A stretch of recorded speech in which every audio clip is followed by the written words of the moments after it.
Okay అండి. దేవుని నామానికి మహిమ కలుగును గాక. మనం అందరం కూడా ఆహ్, పేతురు రాసినటువంటి మొదటి పత్రికనే మళ్ళీ ధ్యానిద్దాం. కంటిన్యూ చేద్దాం. కొన్ని విషయాలు కంటిన్యూ అవుతే బాగుంటది అనిపించింది. మూడో అధ్యాయంకి వద్దాం. రెండో అధ్యాయం కంప్లీట్ చేసుకుందాం మనం. సో, మూడో అధ్యాయంలో మనం చూసినట్లయితే ఇంకా నేను ఒక పార్ట్ ఆపాలనుకుంటున్నాను. అదేంటి అనంటే ఆహ్, మొదటి నుంచెల్లి 7 వచనాలు, 8 వచనాలు. సో, మొదటి నుండి 7 వచనాలు వైఫ్ అండ్ హస్బాండ్ గురించినటువంటి విషయాలు మనం ఇక్కడ చూస్తా ఉన్నాం. సో మంచిది. వైఫ్ అండ్ హస్బాండ్ గురించి అలా మనం జ్ఞాపకం చేసుకోవడం. అయితే నేను ఎక్కువగా 8, 9 సెకండ్ పార్ట్‌లో దీని మీద దృష్టి పెట్టాలనుకుంటున్నాను. 8, 9, 10, 11 12 వచనాల వరకి. సో చూద్దాం. చిన్న మాట ముందు ప్రార్థన చేసుకుందాం. ప్రభు మనందరితో మాట్లాడాలి. మనందరి హృదయాలు తెరవచేయాలి. ఆయన వెలిగిస్తే గాని మనం వెలిగించబడం. ఆయన మన హృదయంలో కృప చూపిస్తే గాని ఆయన కృప మనం ఖచ్చితంగా ఆధారపడాలండి.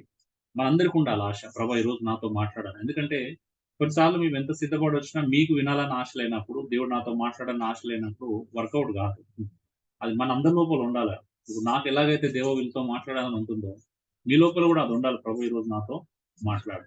ఎప్పుడైతే మీకు ఆశ ఉంటదో అప్పుడే మీరు మార్పు చెందగలుగుతారు. కదా! అప్పుడే మీరు అర్థం చేసుకోగలుగుతారు, అన్వయించుకోగలుగుతారు. ఆ డిజైర్ లేకుండా మనం ఈడొచ్చి కూర్చున్నామంటే దానివల్ల ప్రయోజనం లేదు. నేను ఎంత మంచి ప్రసంగం చేసుకున్నా, ఎంత మంచి వాక్యం తీసుకొని చదువుకున్న ప్రయోజనము ఉండదు. మీ లోపల అది ఉండాలి. ఇప్పుడు నేను ఎక్కడికైనా ఎళ్తే ప్రభు ఈరోజు నాతో మాట్లాడి నేను ఎక్కడ మార్చుకోవాల్సిందో నాకు చూపించమంటేనే నాకు అందుకే ప్రతి అడుగు నాకు ఒక మిరాక్యులస్‌గా అనిపిస్తది. అంటే అబ్బా! దేవుని చిత్తం నేను ఇక్కడికెళ్ళడం కదా! ఇది వినడం నాకు దేవుని చిత్తం. ఈ పుస్తకం కొనడం నాకు దేవుని చిత్తం. ఎప్పుడు తెలుస్తది? మనకు ఆశ ఉన్నప్పుడు అది చదివినప్పుడు ఒక పాయింట్ తగిలితే అబ్బా! పోతే పోనీ రూ. 50 కంటే ఇక్కడ నన్ను దేవుడు బలపరిచిన విషయము ఎక్కువ అని అర్థం కావాల. అందుకే ప్రతి దగ్గర ఆ సాటిస్ఫాక్షన్ నేను అనవసరంగా ఉండలేదు, అనవసరంగా ఇది చేయలేదు, అనవసరంగా ఇక్కడికి వెళ్ళలేదు అనేది ప్రతి దగ్గర తెలియాలి. అంటే మనకది బలపడుతున్నప్పుడు, మన జీవితంలో ఒక మార్పు జరుగుతున్నప్పుడు అది మనకు అర్థమవుతా ఉంటది. ఆ డిజైర్ లేకపోతే నేనెంత మంచి ప్రసంగం జేసినా, లేకపోతే ఎంత అద్భుతమైనటువంటి మాటలు చెప్పినా, అది అందరి హృదయాలను తాకవు. ఎందుకు తాకవు అంటే మనం సిద్ధపడలేకపోతే ఎలా తాకుతాయి కదా! మనం సిద్ధంగా ఉండడం నేర్చుకోవాలండి. So, really praise God. ఎందుకనంటే మనం ఇంత చిన్న గదిలో మనం దాదాపు ఒక 24 మెంబర్స్ ఉన్నాం కపుల్‌గా. చిన్న పిల్లలు ఎక్కువ పెడితే ఇంకో 25 అవుతది తప్పించి తక్కువైతే కాదు కదా! అద్భుతం అసలు. హ్మ్. థాంక్ యూ లార్డ్ పరిశుద్ధుడైనటువంటి తండ్రి. ఈ యొక్క మధ్యాహ్న కాల సమయమందు ప్రభా ఇటు రీతిగా సహవాసం చేయడానికి మీరు చూసిన కృపకై నీకు స్తోత్రాలు. మా ప్రియమైన సహోదరులు మరి అశోక్, రేణుక వారి కుటుంబ సభ్యులు మరి ఈరోజు సంఘం సహవాసం చేయడానికి వారి ఇంట్లో వచ్చిన ఆతిథ్యాన్ని బట్టి, ఆహ్వానాన్ని బట్టి నీకు స్తోత్రాలు. ప్రభా ఈ కుటుంబానికి రావాల్సిన ప్రతిఫలం మీరు నిశ్చయంగా దయచేయండి. మా సహవాసం అనేక రీతిలుగా మీరు దీవించండి, ఆశీర్వదించండి. ఇదిగో వింటున్న వాక్యం మా హృదయాలు తెరవచేయండి, తాకండి. మా జీవితంలో మరొక మార్పు మేము కలిగి ఉండటానికి ప్రభా, మరొక నూతనమైనటువంటి స్థితిలోకి మేము వెళ్ళటానికి ఈ వాక్యాన్ని మా జీవితంలో అన్వయించుకోవడానికి సహాయం దయచేయండి. మా ప్రార్థనలు వింటున్నందుకే నీకు స్తోత్రాలు చెల్లిస్తూ ఇదంతా మీ చేతులకు అప్పగించుకుంటూ యేసు దివ్యనామములో వేడుకొంచున్నాను పరలోకపు తండ్రి. ఆమేన్. ఓకే అండి. సో, మూడో అధ్యాయం నుంచెల్లి మనం గమనించినట్లయితే చాలా విషయాలు ఇక్కడ ఉన్నాయి. సో, ఆహా! అయితే ఇక్కడ వైఫ్ అండ్ హస్బాండ్ గురించి మనం చూస్తా ఉన్నాం కదా! దేని గురించి చూస్తున్నాం? వైఫ్ అండ్ హస్బాండ్ గురించి. అయితే నేనిప్పుడు దాని గురించి ఎక్కువ మాట్లాడట్లేదు. ఒకవేళ మాట్లాడితే 5, 10 నిమిషాలు ముందుకు జరిపేసుకొని మనం మెయిన్ 9వ వచనం నుంచి మనం ఎక్కువగా 8వ వచనం నుంచి మనం ధ్యానించడానికి ప్రయత్నం చేద్దాం. సో, సింపుల్‌గా చెప్పాలంటే ఇక్కడ ఒక 6, 7 పాయింట్లు మనం 1-7 వచనాల్లో చూడొచ్చు. నంబర్ 1 ఏంటి అంటే, అటువల్లే స్త్రీలారా మీరు మీ స్వపురుషులకు లోబడి ఉండుడి. B obedient to your own husband కదా! ఎవరికి? మీ స్వపురుషులకి, మీ సొంత పురుషులకి లోబడాలి. ఎటువల్లనంట అటువలే. అటువలే అంటే ఏం చూసినాం లాస్ట్ వీక్ మనం? ఒక క్రైస్తవుడు ఎలా ఒక యజమానికి లోబడతాడు కదా!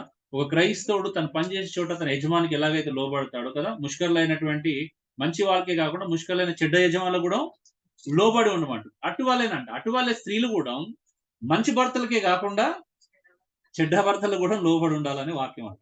అర్థమవుతుందా అండి? ఏమన్నాడక్కడ ముందు వర్షం మనం ఏం చూస్తున్నాం? మంచి వారికి మాత్రమే కాకుండా ముష్కరులైన మీ చెడ్డ యజమానులకు లోబడి ఉండాలి. అలా చేసుకుంటొస్తే దేవునికి మహిమకరంగా ఉంటుంది. మీరు మేలు చేసి బాధ అనుభవిస్తే దేవునికి హితమవుతుంది. అనే ఈ లైన్ మనం చూస్తా ఉన్నాం. గ్లోరీ అనేది దేవునికి ఎలా కలుగుతుందంట, మనం మంచి వారికి లోబడితే కాదంట. ఎవరికి అంటే మనం మనం ఎవరికి లోబడాలో వారికి ఖచ్చితంగా లోబడాలి. సో చాలా సార్లు మనం ఏమనుకుంటామంటే నా భర్త మంచోడు కాదు కదా! నేనెందుకు లోబడాలి? నా భర్త త్రాగుబోతు నేనెందుకు లోబడాలి? నా భర్త తిరుగుబోతు నేనెందుకు ఆయన మాట వినాలి. నా భర్త సంపాదన సరిగా ఉండదు. నేను ఎందుకు లోబడాలి? లేకపోతే నా భర్త కావాల్సినంత నేను అనుకున్నంత సంపాదన నాకు తీసుకురావట్లేదు. నేను ఎందుకు లోబడాలి? అవునా? సో మనకు చాలా సాకులున్నాయి. ఒక భార్య ఈరోజు ఎస్పెషల్‌గా ఇలాంటి కార్పొరేట్ సంస్థల్లో భార్య భర్తకు లోబడకుండా ఉండడానికి చాలా 100 కారణాలు చూపించొచ్చు. అవునా? అమెరికాలో అయితే తుమ్మితే కూడా తప్పే. పక్కన పడుతుంది. తుమ్మితే కూడా విడాకులు ఇస్తారక్కడ. లేదా దగ్గుతే కూడా విడాకులు. నైట్ గురక పెడితే కూడా నా నిద్ర ప్రశాంతత లేకుండా చేసిర్రని చెప్పేసి వెంటనే విడాకులు ఇచ్చేస్తారు. అన్ని ఫెసిలిటీస్ ఉన్నాయక్కడ. సో మనకు లోబడకుండా ఉండడానికి కూడా మనకు చాలా కారణాలుంటాయి ఇక్కడ. సో బైబిల్ ఏమని చెప్తుంది అనంటే మంచిగుంటే లోబడమని చెప్పట్లేదు.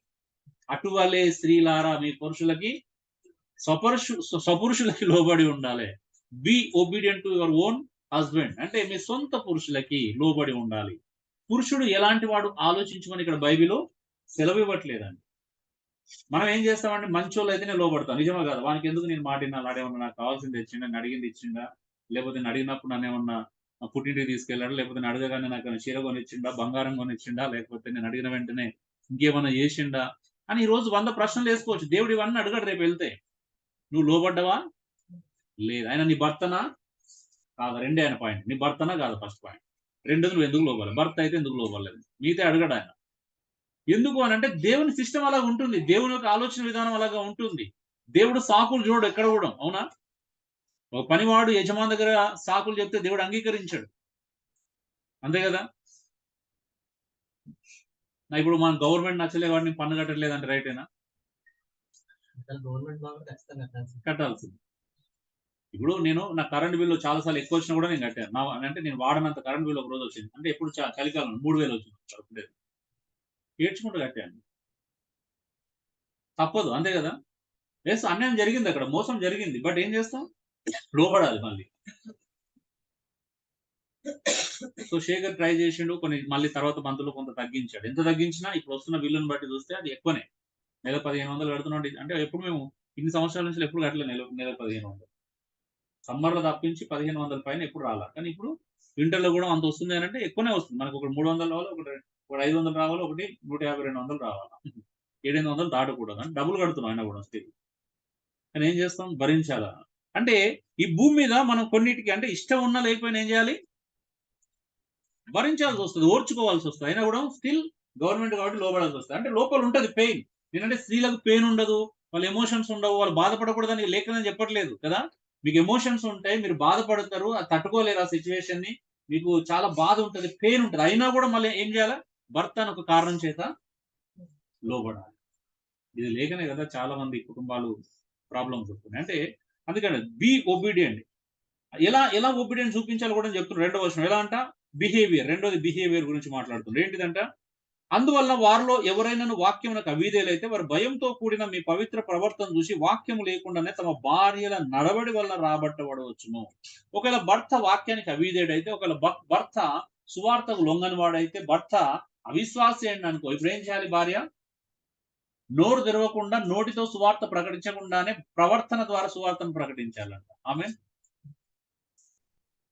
నేను ఒకసారి ఒక ఊర్లో మాట్లాడుతున్నప్పుడు అక్కడ మొత్తం సంఘంలో అందరు లేడీసే ఉన్నారు. ఒక్క పురుషుడు కూడా లేడు. ఒక్క ముసలాయన ఉన్నాడు అంతే. నన్ను పిలిచిన వాళ్ళు తప్పించి మిగతా వాళ్ళందరూ స్త్రీలే. అడిగాను ఏంది మీరందరూ ఇలా ఉన్నారు మీకు తెలుసా అని అడిగాను. మీరు ఎప్పుడన్నా ఆలోచించారా మీ పురుషులు ఎందుకు రావట్లేదా అని. ఒక ఆమె లేచి అన్నది మా ఆయన తాగుబోతాను బాగా తాగొస్తాడు. సరే తాగొస్తదమ్మా. మరి నువ్వు తాగొచ్చినప్పుడు నీ భర్త దేవుని వైపు తిరగాలనే ప్రేరేపణ నువ్వు ఎప్పుడన్నా ఇచ్చినావా అని అడిగాను. అలా ఎలా ఇస్తారు అన్న అని అడిగింది. అలా ఎలా ఇస్తారంటే నేనన్నాను, ఈసారి తాగొచ్చినావనుకో నేను ఒక పని చెప్తాను చెయ్యి. నిజంగా చెయ్యండి. ఏంటిదంటే నువ్వు తాగొచ్చినప్పుడు ఏం చేస్తావన్న? జనరల్‌గా ఏం చేస్తావనంటే నేను ముఖం మార్చుకుంటాను, సీరియస్ అవుతాను. లేకపోతే అలిగెళ్ళిపోతాను. వంట కూడా చేయను ఒక్కోసారి నాకు కోపమొస్తే. నేను ప్రార్థనకొస్తాను మందిరానికొచ్చాను. ప్రార్థన చేసుకుంటా మందిరానికి. అబ్బా! సూపర్. హాట్స్ ఆఫ్ సూపర్ అన్నాడు. మరి నువ్వు చేసింది రైట్. మరి మీరందరూ అలాగే చేస్తే నీ భర్తలు ఎందుకొస్తారమ్మా సంఘానికి? ఆ! మరేం చేయమంటారండి? నేను ఒక మాట చెప్పాను. ఈసారి తాగొచ్చిండనుకో, రాగానే అయ్యా ఏం చేయమంటావు? చికెన్ తెచ్చి పెట్టమంటావా? లేకపోతే ఆమ్లెట్ ఏయమంటావా? నీకేమంటావంటే ఒకసారి అడిగి పెట్టు అని అన్నా. మరి టూ మచ్‌గా చెప్తున్నారు. అలా ఎవరైనా చేస్తారా పాస్టర్ గారు అన్నారు. అమ్మ అలాగే చేయాలమ్మా అన్నాను. లేదు లేదు నేను అలా చేయకూడదన్నా. వాళ్ళు చేస్తే ఇంకెక్కువైపోతది. లేదు లేదమ్మా నీకు అర్థం కావట్లేదు. మనం జయించడం నేర్చుకోవాలి. ఎలా జయిస్తాం? ప్రేమతోనే జయించాలి. నువ్వు ఎన్నడూ చూపించని ఒక వ్యక్తిత్వాన్ని ప్రదర్శించి అక్కడ క్యారెక్టర్‌ని చూపించి నటించకని చెప్పాను. లిటరల్‌గా హంబుల్‌గెళ్ళి ఏమండి ఈరోజు ఏమన్నా చేసి పెట్టమంటారా అని అడుగు. నీకేమన్నా ఆమ్లెట్ కావాలా? లేకపోతే చికెన్ చేసి పెట్టమంటారా? ఫ్రై చేసి పెట్టమంటారా? మీకు నచ్చినట్టు నేను చేసి పెడతాను. మీకు ఫ్రై అంటే ఇష్టమండి అందుకే లేకపోతే ముందే చేసి పెట్టి మీకు ఫ్రై అంటే ఇష్టమని చికెన్ ఫ్రై చేసినండి. మీకు ఆమ్లెట్ అంటే ఇష్టమని నేను ఆమ్లెట్ చేసినా అని చెప్పి. అలా ఒక 2, 3 రోజులు చేయమని చెప్పిన. ఒక వారం రోజులు చేయండి వచ్చి నష్టమేమి లేదు. అలా చేస్తే నీ భర్త రేపు ఆలోచిస్తాడు. అరే! నేను తాగొచ్చినా ఇంతకుముందు నన్ను అంటే తిట్టేది, అరిసేది, పిల్లల చదువులు, ఫీజులు కట్టాలా, అది కట్టాలి, ఇది కట్టాలి అని అరుసుకుంటా చదువుకుంటా ఒక అది జేసేది. ఇప్పుడు అలా మొత్తం మారిపోయింది. రోజు ఎందుకిలా ప్రవర్తిస్తుంది? రేపు నీ భర్త అడుగుతాడు రోజు. ఒక రోజొచ్చి "అమ్మా! నా మీద నీకు కోపం రావట్లేదు. నేను తాగొస్తున్నా, నేను తిడుతున్నాను. ఎందుకిలా చేస్తున్నావు?" అని అడిగితే ఒక్క మాట చెప్పమ్మా. యేసుప్రభు నా జీవితాన్ని మార్చేసిండు. నా యేసుప్రభు నీతో అలా ప్రవర్తించకూడదని చెప్పాడని. ఒక్క మాట చెప్పడు. ప్రపంచంలో ఎలాంటి మూర్ఖ భర్త అయినా మీ కాళ్ళ దగ్గర పడి ఉంటాడు. ధైర్యంగా చెప్పు. పురుషుని లొంగదీసుకోవడం చాలా సులువు. ప్రపంచంలో పురుషుడు ఎప్పుడు స్త్రీలకు లొంగిపోవడానికి ఆల్రెడీ సిద్ధంగా ఉంటాడు. అవునా? నిజమేనా కదా? ఏమోనా? లేదు. తప్పుడు మాటలు మాట్లాడొద్దు ఇక్కడ. ఆన్‌లైన్‌లో ఉన్నోరని చెప్పండి. భర్తలారా మీరు ఎప్పుడైనా భార్యకు లోబడడానికి ఎప్పుడు సిద్ధంగానే ఉంటారు కదా! లేదా? ఎవరది? నువ్వు బయట లోపల ఉండి మాట్లాడకూడదు. ఇక్కడికొచ్చావు మాట్లాడాలి. సో, ఎందుకు సిద్ధంగా ఉండంటే, అహా! లేదు అని ఎందుకు అంటున్నావు? మనం అలా ఉండం. That's the reason. నాకు తెలుసు అంటే, మనం అలా ఉండం కాబట్టి ఎవరు లోబడరు. లోబరుచుకోవడం చాలా సులువు. ఒక పురుషుని లోబరుచుకోవడం చాలా ఎందుకు సిద్ధం అంటే, మీరు సైకలాజికల్‌గా ఆలోచించినా గూడా స్త్రీకి ఒక 99 బలహీనతలు ఉంటే, పురుషునికి ఒకటే బలహీనత ఉంటది. మీరెక్కడన్నా చూడండి. పెళ్లి కాకముందైనా, పెళ్లయిన తర్వాతైనా పురుషునికి ఒకే ఒక బలహీనత స్త్రీ. అవునా కదండీ! అది ఫ్యాక్ట్. అది బయట పడొచ్చు, పడకపోవచ్చు. కానీ స్త్రీకి 99 బలహీనతలుంటాయి. ఏ స్త్రీకి కూడా పురుషుడు బలహీనత కాదు.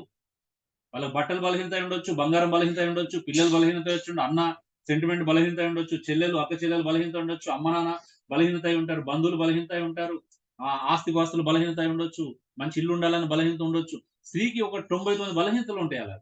అందం బలహీనత అయ్యుండొచ్చు కదా! హ్మ్. అలంకరణ బలహీనత అయ్యుండొచ్చు. అలా 99 బలహీనతలుంటాయి. కానీ పురుషునికి ఒకే ఒక బలహీనత. వాడు ఎక్కడికి పోయినా స్త్రీయే ఫైనల్‌గా బలహీనత. పెళ్లైనా, పెళ్లి కాకపోయినా. అంటే పెళ్లయిన తర్వాత అందుకే పురుషునికి ఎన్నైతాయంటే 100 బలహీనతలైతాయి. 99+1 అయితాయి. అదే తేడా.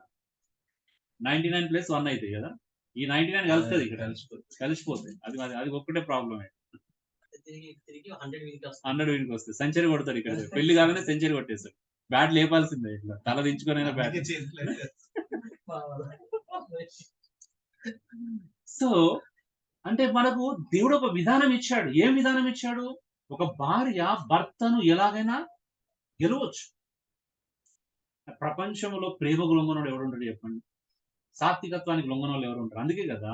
మృదుత్వం, సాత్వికత్వం అనేది ఎందుకు బైబిల్ అదే నొక్కి చెప్తుందంటే, దానికి ఫిదా అయిపోతారంట. మీరు చూడండి, నేను 'ఎస్తేర్' మూవీ చూడండి. మీరు చదివిన తర్వాత 'ఎస్తేర్' పత్రిక మొత్తం పుస్తకం మొత్తం చదివిన తర్వాత ఒకసారి 'ఎస్తేర్' మూవీ పెట్టుకొని చూడండి. ఆ రాజు కోపిష్టోడు గదా! అందులో సినిమాలో అలా చూపిస్తారు. అంటే నిజంగానే కోపిష్టోడు. అంటే తన ఫస్ట్ వస్తీ అన్న తన భార్యను తన ఆహ్, అఫీషియల్ చూపించాలనుకున్నప్పుడు ఆమె రాదు. అహంకారాన్ని ధిక్కరిస్తది. నా అందాన్ని నేనెందుకు ప్రదర్శిస్తాను అహంకారాన్ని ధిక్కరించినప్పుడు ఏం చేస్తాడు? ముల్లెముడ సర్ది పంపిస్తాడు. అవునా? రాజ్యంలోకెళ్ళి పంపిస్తాడు. పంపించిన తర్వాత ఇప్పుడు రాజుకి ఎవరు కావాలి? మళ్ళీ ఒక రాణి కావాలి. ఆ రాణి కోసం వెతుకులాటలోనే చాలా మంది ఈ పట్టణంలో తీసుకొచ్చినప్పుడు అందులో ఎస్తేర్ కూడా ఒకతి. కదా! ఎస్తేర్ వచ్చిన తర్వాత అందరూ చాలా రాజుని ఇంప్రెస్ చేయడానికి రకరకాల ప్రయత్నాలు చేస్తారు. మేకప్‌లేస్తారు, మూతులకు రంగులు పూసుకుంటారు, రకరకాల బట్టలేసుకోవడానికి ట్రై చేస్తారు. కానీ ఎవ్వరిని రాజు లైక్ చేయడు. కానీ ఎస్తేరు రాజు దగ్గరికెళ్తున్నప్పుడు అక్కడున్న షెడ్యూల్‌తో విన్నది నేను ఈ బట్టలేసుకుంటాను. నేనింత అది చేసుకోను, ఇది చేసుకోను అని ఎంత సింపుల్‌గా ఉంటది అనంటే నిజం చెప్తున్నాను. ఎవరైనా కూడా ఇప్పటికి అంటే రంగులు రుద్దుకుంటే ఎవరు అందంగా అనిపించరు. ఆ సింపుల్‌సిటీ ఏమంటారు? ఏమంటారు? క్వైట్‌నెస్, ఆ జెంటిల్‌నెస్ ఆ! ఆ హంబుల్‌నెస్ లేదంటే ఏం కనిపిస్తదండి? అవన్నీ ఎవడు లొంగడు ప్రపంచం. అంటే ఒక రాజు గూడా ఒక సామాన్య స్త్రీ గదా! ఒక సామాన్య స్త్రీ ఆమెను చూడగానే ఫిదా అయిపోయాడు. ఫిదా అయిండా? ఆ! దేనికి ఫిదా అయ్యాడు? ఆమె సింపుల్‌సిటీకి ఫిదా అయ్యాడు. ఈరోజు చాలా మంది పిల్లలకి, ఆడవాళ్ళకి సింపుల్‌సిటీ అంటే ఒక రకమైనటువంటి వెగటుంది. ఎందుకో అర్థం కావట్లేదు నాకు ఇప్పటికి కూడా. స్టిల్ నాకు అర్థం కావట్లేదు. మీరు బిబ్లికల్ వుమెన్ అయితే బిబ్లికల్ వుమెన్ లాగానే ఉండాలి. అవునా? పేతురు అదే అంటాడు. సారీ తిమోతి కూడా అదే రాస్తాడు. మొదటి తిమోతి 2వ అధ్యాయం 9వ వచనం నుంచి ఏమన్నాడు? దైవభక్తి గలవారు అని చెప్పుకొని స్త్రీలకు తగినట్లుగా, నిజంగా నువ్వు దైవభక్తి అనుకుంటే, నువ్వు క్రిస్టియన్ అనుకుంటే, నేను ఒక విశ్వాసం అనుకుంటే దానికి తగినట్టుగా ఉండమన్నాడు. బట్ ఇప్పుడు ఈ మాట నేను చెప్తే కార్పొరేట్ సంస్థలను పరిగెత్తి కొడతారేమో బహుశా. ఒకవేళ నేను బయట మైక్ పెట్టుకొని చెప్తే ఈ కార్పొరేట్ సంస్థలలో పరిగెత్తించి కొడతారు. ఎందుకంటే ఏం మాట్లాడుతున్నారు బాబు, నువ్వు ఏ కాలంలో ఉన్నావు అంటారేమో బహుశా కదా. ఏ కాలంలో ఉండి మాట్లాడుతున్నావు? సమాజంలో మనకి ఇప్పుడు మేకప్ చేసుకోకపోతే, ఫేషియల్ చేసుకోకపోయినా, ఐబ్రోస్ చేసుకోకపోయినా అసలు కష్టం చాలా కదా. అంటే మనకి అంటే మనం ఎలాంటి ప్రపంచాన్ని అడాప్ట్ చేసుకున్నామని అంటే బైబిల్‌కు చాలా దూరం ప్రయాణం చేసినాం. మేబీ ఈ రోజు అంటే ఆ మోడెస్టీ అనేది చాలా మందికి అర్థం కావట్లేదు కదా. సింప్లిసిటీ, మోడెస్టీగా ఉన్నంత వరకు ప్రాబ్లమ్ లేదు. కానీ అది దాటినప్పుడు, ఆ లైన్ దాటినప్పుడే ప్రాబ్లమ్. అంటే మనిషి ఏం చూపించాలో ప్రభు ఏమని చెప్తున్నాడు, పౌలు ఏమని చెప్తున్నాడు, ఇన్నర్ బ్యూటీ ఉండాలంట. Beauty will not come from external things, it will come from internal things. కానీ మనకు అది అర్థం అయితే లేదు. ఒక క్రైస్తవ స్త్రీకి అర్థం కావాల్సిందంటే ఆ క్వైట్నెస్, ఆ జెంటిల్నెస్, ఆ హంబుల్నెస్ అని చూడగానే ఫిదా అయిపోవాలి, సల్యూట్ కొట్టాలనిపించాలి. ఒక స్త్రీ పురుషుని లొంగ తీసుకోవడం చాలా సులువు అండి. ఒక్కసారి మృదుగా మాట్లాడండి, వెనకాల పడదు ఏమంటారు, అచ్చుకుక్క పిల్లగా వచ్చేస్తాడు.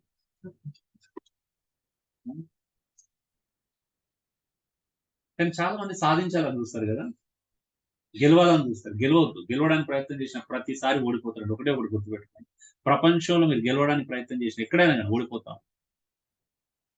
ఒక్కసారి నీ భర్త కోసం ఓడిపోవడం చూడండి, ఓడిపోవడానికి ప్రయత్నం చేయండి, గెలుస్తూనే ఉంటారు, లైఫ్ అంతా గెలుస్తారు. కానీ స్త్రీ అది నేర్చుకోవాలి, ఈ రోజు అది నేర్చుకోవాలి. అంత మృదుత్వం అంటే అందుకే అంటాడు, వాళ్ళ భర్తల యొక్క భార్యలు అంటే వాళ్ళ నడవడి వలన భర్తల యొక్క వాక్యం లేకుండానే రాబట్టబడచ్చు. అంటే వాళ్ళ వాక్యం వినకపోయినా నేను చెప్పాను, అమ్మ నువ్వు ఒక్కసారి అలా చేయి, ఒక 1 వీక్ చేయి, తప్పేముంది. సరే 1 వీక్ లో కాకపోతే ఇంకో 3 రోజులు ఎక్స్ట్రా పొడిగించుకో కదా. నీ భర్త నీ దగ్గర రాకపోతే ఏం చేస్తాడని అడిగి, నీ భర్త నీ దగ్గర రాకుండా ఎడిపోతాడు. అమ్మ నేను ఇంత మారిపోయినావు ఏంటి, ప్రభు నిన్ను మార్చాడు. అయితే ఆ ప్రభు ఎవరు, నేను కూడా వస్తాను. ఆమె అది జరగాలి మన లైఫ్. ఒక స్త్రీ ప్రపంచాన్ని మార్చగలుగుతారు. ఒక స్త్రీ చేతిలో ఎంత శక్తి ఉందో తెలుసా. అంటే పురుషుడు చేయలేని పని స్త్రీకి దేవుడు ఇచ్చాడు. నేను స్త్రీ అంటే నేను వరం అంటాను. ఎందుకంటే ఒక పురుషునికి ఇవ్వని వరాన్ని స్త్రీకి చాలా ఇచ్చాడు. అది స్త్రీ దగ్గర చూడగలుగుతాం. ఒక జెంటిల్నెస్ కానీ, ఒక క్వైట్నెస్ కానీ, అంటే ఆ మృదుత్వం, మృదు స్వభావం కదా, సున్నితత్వం. ఆ స్త్రీ సున్నితంగా ఉంటేనే బాగుంటది. అంటే వాయిస్ కూడా కొంచెం హార్ష్ వచ్చినా అంత మంచిగా అనిపించదు. అఫ్ కోర్స్ మన పిల్లలు కాబట్టి, మన చెల్లె కాబట్టి, మన అక్క కాబట్టి ప్రేమిస్తాం తప్పించి నచ్చదు. అంటే వాయిస్ అంత రేజ్ అయితే మంచిగా అనిపించదు. హార్ష్ గా మాట్లాడడం లేకపోతే రివర్స్ మాట్లాడడం అనేది స్త్రీకి తగదు. అది సూట్ కాదు. ఫస్ట్ ఆఫ్ ఆల్ మాట్లాడవచ్చు కానీ ఆమెకు సూట్ కాదు అది. అంటే అంత సున్నితత్వం అలవాటు చేసుకోవాలి. పిలవగానే ఎలా ఉండాలంట, బైబిల్లో చెప్పినట్టు అంటే మన మాట ఎలా ఉండాలా, మృదువైన మాట కోపమును చల్లార్చు, నొప్పించు మాట కోపమును రేపుతుందంట. ఇప్పుడు అప్పుడప్పుడు అంటే ఏం ఇప్పుడు నా హనీ నా బైబిల్ పెట్టినా కనిపిస్తలేదంటే ఇప్పుడు నాకేం తెలుసు అన్నదాన్ని, కోపం చల్లారుతుంది అలా. లేకపోతే కయ్యం లాగా దేవుడు వచ్చి హేబేలు ఎక్కడున్నా అంటే నేనేమన్నా కాపులో ఉన్నా, నీ బుక్స్ నాకేం తెలుసు అండి అన్నారు. నీ బుక్స్ నాకేం తెలుసు అంటే ఎవరుంటారు మరి ఇంట్లో. ఎగ్జాంపుల్ చెప్తున్నాను. అంటే ఎవరైనా కావచ్చు, ఒక మాట మృదువుగా మాట్లాడితే ఎలా ఉంటది, యాక్సెప్టబుల్ కూడా. అప్పుడే ముద్దు పెట్టుకున్నా అంటే పెదవులతో ముద్దు పెట్టుకున్నట్టు ఉండాలంట. మాట ఎలా ఉండాలి, మాటనే ముద్దు పెట్టుకున్నట్టు ఉండాలంట. కష్టం కదా ఇది అర్థం చేసుకోవడం. ఏమంటున్నారు? నాకు నిజంగా చాలా ఆశ్చర్యంగా ఉంటాయి మంచి మాట కౌలు ఇచ్చుకున్నట్టుంటాయి. నాకు అర్థం కాలేదు. సో అంటే నేను చెప్పాను అలా చేయి చూడను, కానీ చేయడం ఇష్టం లేదు. భర్తను వదిలేసి సంఘంలో వచ్చి మేము ప్రార్థన చేసుకుంటాం అంటే ఎవరు మారుతారు చెప్పండి? ఎందుకు పురుషులు మారుతారు చెప్పండి? వాళ్ళకి అనుకూలంగా ఎందుకు ఉంటారు? ప్రపంచంలో నేను ఎప్పుడైనా కూడా ఎలాంటి త్రాగుపోతాయినా, ఎలాంటి తిట్టిపోతాయినా, ఎలాంటి తిరిగిపోతాయినా భార్య కరెక్ట్ ఉంటే, స్త్రీ దగ్గర మంచిగా ఉంటే మారిపోతారు. ఎందుకంటే ప్రపంచంలో 100 ఎగ్జాంపుల్స్ ఉన్నాయి అలాంటి వాడు. ప్రేమలో పడ్డాడు చేంజ్ అయిపోతుంది ఈజీ. పెద్ద పెద్ద రౌడీలు మారేనండి ఒక అమ్మాయి ప్రేమలో వాడు. ట్రూ స్టోరీస్ ఉన్నాయి. అంటే వాడు క్రిస్టియన్ కాకపోయినా. అవునా? ఒక అమ్మాయి ప్రేమలో పడిన పెద్ద పెద్ద రౌడీలు మారారు, వదులుకున్నారు. చస్తారని తెలిసి కూడా వదులుకున్నారు. అంటే రౌడీజం ఇప్పుడు బయటకు పోతే చంపేస్తారు గ్యాంగ్స్టర్స్. చస్తారని తెలిసి కూడా వదులుకున్న వాళ్ళు ఉన్నారు ఒక ప్రేమ కోసం. ఒక అమ్మాయి అలా ప్రేమించగలిగితే, అలాగా స్వభావాన్ని ప్రదర్శించగలిగితే అసలు అవిశ్వాసులైన భర్తలందరూ మారిపోతున్నారు చెప్పాలి. ఆమె నేను ఒక స్టోరీ చదివాను, రియల్ స్టోరీ. ఒక ఆమె ఫారెన్ కంట్రీలో ఒక ఆమె ఇంకా భర్తను ఎప్పుడు అరుస్తూ ఉండేది అన్నట్టు. ఇద్దరు బిలీవర్సే. కోర్టుకి వెళ్ళారు. అంటే ఒక కౌన్సిలర్ దగ్గరికి వెళ్ళి మేము విడాకులు తీసుకుంటామని డిసైడ్ అయిన తర్వాత ఒక క్రిస్టియన్ కౌన్సిలర్ ఏం చేసిందంటే అమ్మాయికి ఒక సలహా ఇచ్చారు.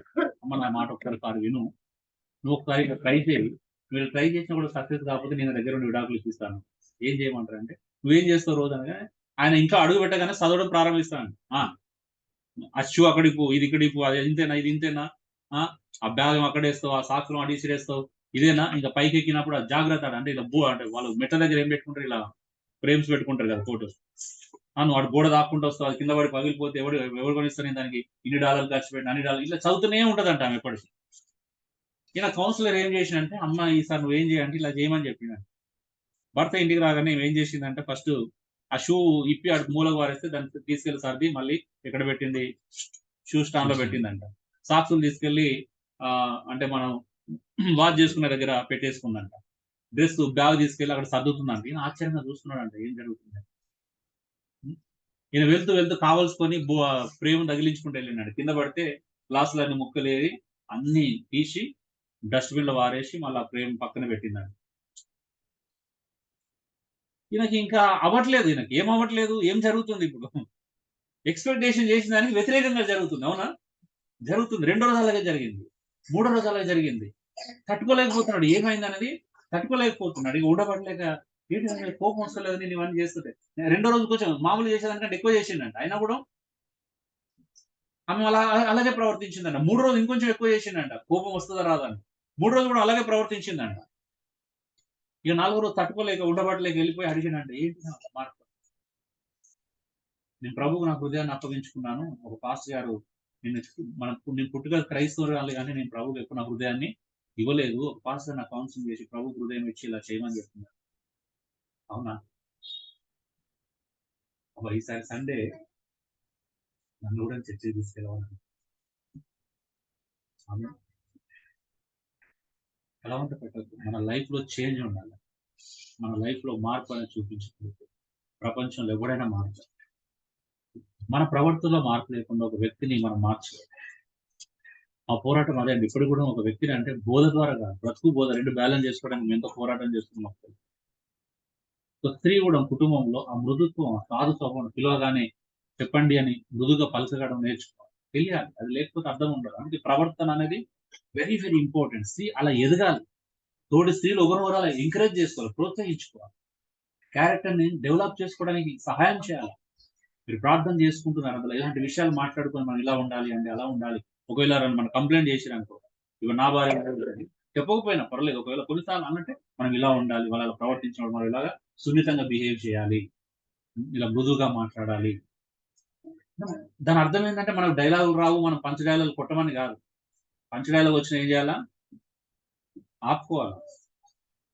సెల్ఫ్ కంట్రోల్ దాన్నే అంటారు, సెల్ఫ్ కంట్రోల్. నాకు తెలుసు ఇప్పుడు నేను పని చేసినాక నా భార్య కూడా పని చేయగల కెపాసిటీ ఉన్నప్పుడు ఏం చేయాలా, సైలెంట్గా ఉండడమే కదా బైబుల్ కోరుకుంటున్నాను. అవునా, నాకు పంచి వస్తుంది, నేనేమైనా తక్కువ తిన్నానా అని చెప్పేసి పని చేసినామా, అన్ని అయితే ఇంకో పంచి పెడుతుంది, రివర్స్ పంచి పడుతుంది ముఖం మీద. ఖచ్చితంగా అన్ని అయితే ముఖం మీద పని చేస్తారు. క్రైస్తవులు కూడా కొంతమంది పంచులు వేస్తున్నారని తెలిసింది. రైట్ ఎక్కువ వేస్తున్నారా, అదే నేను తక్కువ మందిని చూస్తున్నాను కాబట్టి వేస్తున్నారు. వాస్తవం చెప్పాలంటే క్రైస్తవులు కూడా పని చేస్తున్నారంట. ఆఫీసులకు వెళ్ళి పని చేస్తున్నారు, ఆఫీస్ నుంచి ఇంటికి రాగానే పని చేస్తున్నారు. ఈయన పని చేస్తే మళ్ళీ భార్య పని చేస్తే, భార్య ఈయన ఫిజికల్ పని చేస్తే పంచులే పంచులు కదా, సంచులు నింపుకోవచ్చు. ఓకే, మూడవ వచనం ఏమన్నాడు, జడలు అల్లుకొనుటయు బంగారు నగలు పెట్టుకుంటే వస్త్రములు ధరించుకుంటే అను వెలుపటి అలంకారం మీకు అలంకారంగా ఉండక. సో ఏంటిదంటే బ్యూటీ ఈజ్ నాట్, ఏది బ్యూటీ కాదు, వెలుపటి అలంకారం కదా. ఏది అందం కాదు అంట, ఏది అలంకారం కాదు అంటున్నాడు. నా మూడో point beauty is not. First ఏంటి, బీ ఒబీడియంట్. సెకండ్ పాయింట్ ఏంటిది, బిహేవియర్. థర్డ్ పాయింట్ ఏంటిది, బ్యూటీ ఇస్ నాట్. బ్యూటీ ఏది కాదు, బాహ్య సంబంధమైనది. వెలుపటి అలంకారం మనకు అలంకారంగా ఉండొద్దు అంటున్నాడు. ఇక్కడ ఎవరు దేవుని యొక్క కోరిక బయటికి కాదు మనం అలంకరించుకోవాల్సింది. దృష్టి ఎక్కడ పెట్టాలా? ఇక్కడ ఫోకస్ గురించి మాట్లాడుతున్నాడు. ఇన్నర్ బ్యూటీ మీద దృష్టి పెట్టాలి అంటే బాహ్య సంబంధమైన అలంకరణ మీద దృష్టి పెట్టొద్దు. ఫోకస్ అది కాకూడదు. ఒక క్రైస్తవ స్త్రీకి, క్రైస్తవ పిల్లలకి అప్పుడు బాధిస్తుంది. చిన్న పిల్లలు కూడా మనం ఇప్పుడిప్పుడే లిప్స్టిక్ రుద్దుకోవడం, లిప్స్టిక్ గురించి అలవాటు చేస్తే లిప్స్టిక్స్ సారీ అది నాకు టిక్ లాగానే అనిపిస్తుంది. టిక్ అనే దానికంటే టిక్ ఈ టిక్కులు ఎందుకు మనకు చెప్పండి. చిన్న పిల్లలు కూడా అలవాటు చేస్తారు. అంటే వాళ్ళు ఏం నేర్చుకుంటారంటే పెద్దలైన తర్వాత వాక్యం నేర్చుకుంటారా? ప్రభు యొక్క శిక్షలో బోధించడానికి బోధలు పెంచడానికి బదులు మనము ఎలా అందంగా తయారవ్వాలా? ఏం అవసరం అండి పిల్లలకి?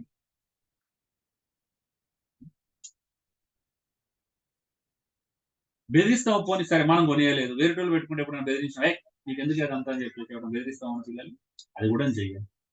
వీఆర్ ఎంజాయింగ్ అంటే మన లైఫ్ ను, మన పిల్లల్ని మనం ఆనందిస్తున్నాం. వాళ్ళు ఏం చేసినా ఆనందిస్తున్నాం. నేర్పించట్లేదు. ఎవరు నేర్పిస్తున్నారు చెప్పండి? ఏ తల్లిదండ్రులు సిద్ధంగా ఉన్నారు? ఇప్పుడు మన దగ్గర తల్లిదండ్రులు పిల్లలు అలా చేస్తే నేర్పిస్తామా, గద్దిస్తామా?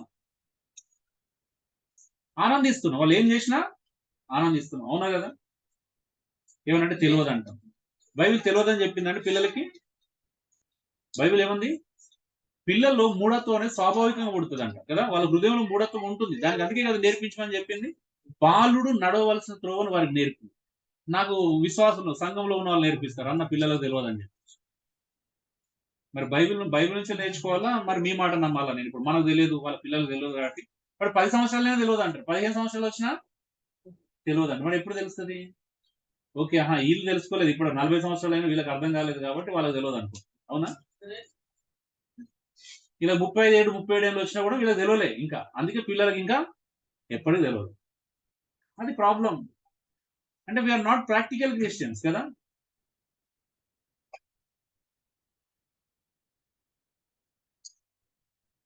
కన్నా గుడియా సైలెంట్గా ఉండాలి. కొట్టినావా?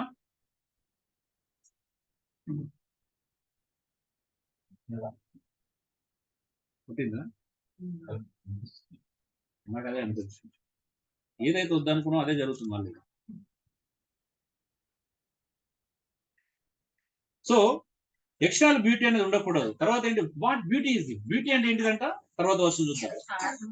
సాధు అయినట్టు మృదువైనట్టునైనా గుణమును అక్షయ అలంకారం గల మీ హృదయము అంతరంగ స్వభావము మీకు అలంకారంగా ఉండాలి. అంతరంగ స్వభావం ఏముంది?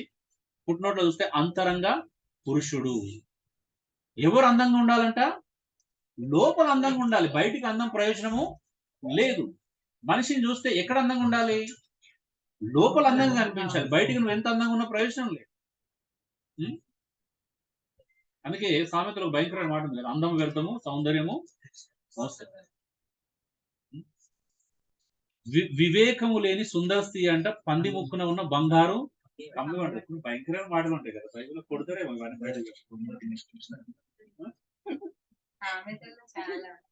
అంటే స్త్రీకి ఏం కావాలి? వివేకంగా ప్రవర్తించడం కావాలి.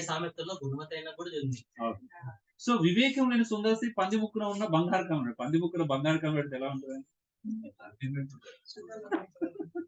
పంది ముక్కు బంగారు కమ్మి పెడితే ఎలా ఉంటుంది? సో నిజమే కదా. ఒక అందం అంటే వివేకం లేకపోయినా, ఇంటర్నల్ బ్యూటీ లేకపోతే, లోపల అలంకారం లేకపోతే ఆ ప్రయోజనం ఏంటి?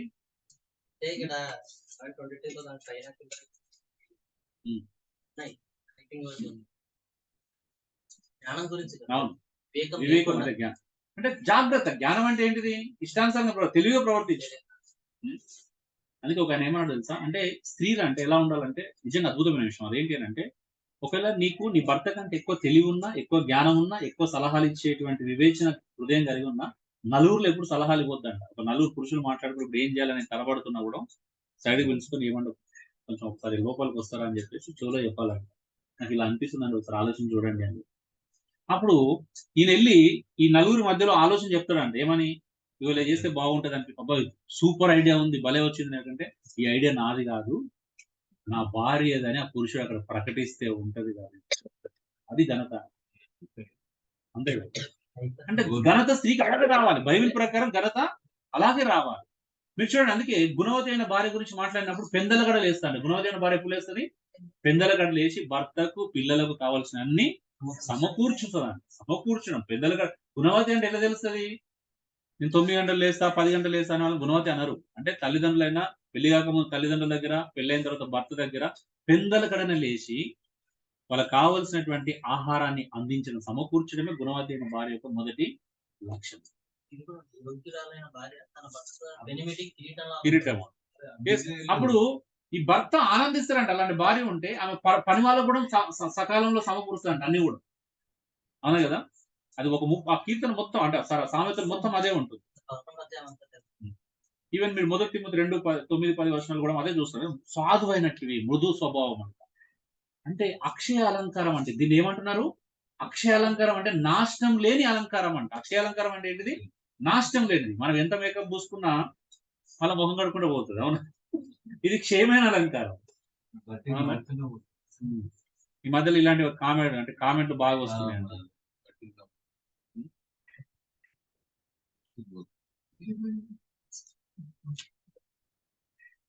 సో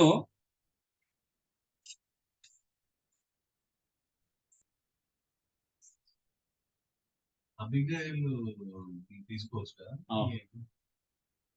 నిజమే కదా?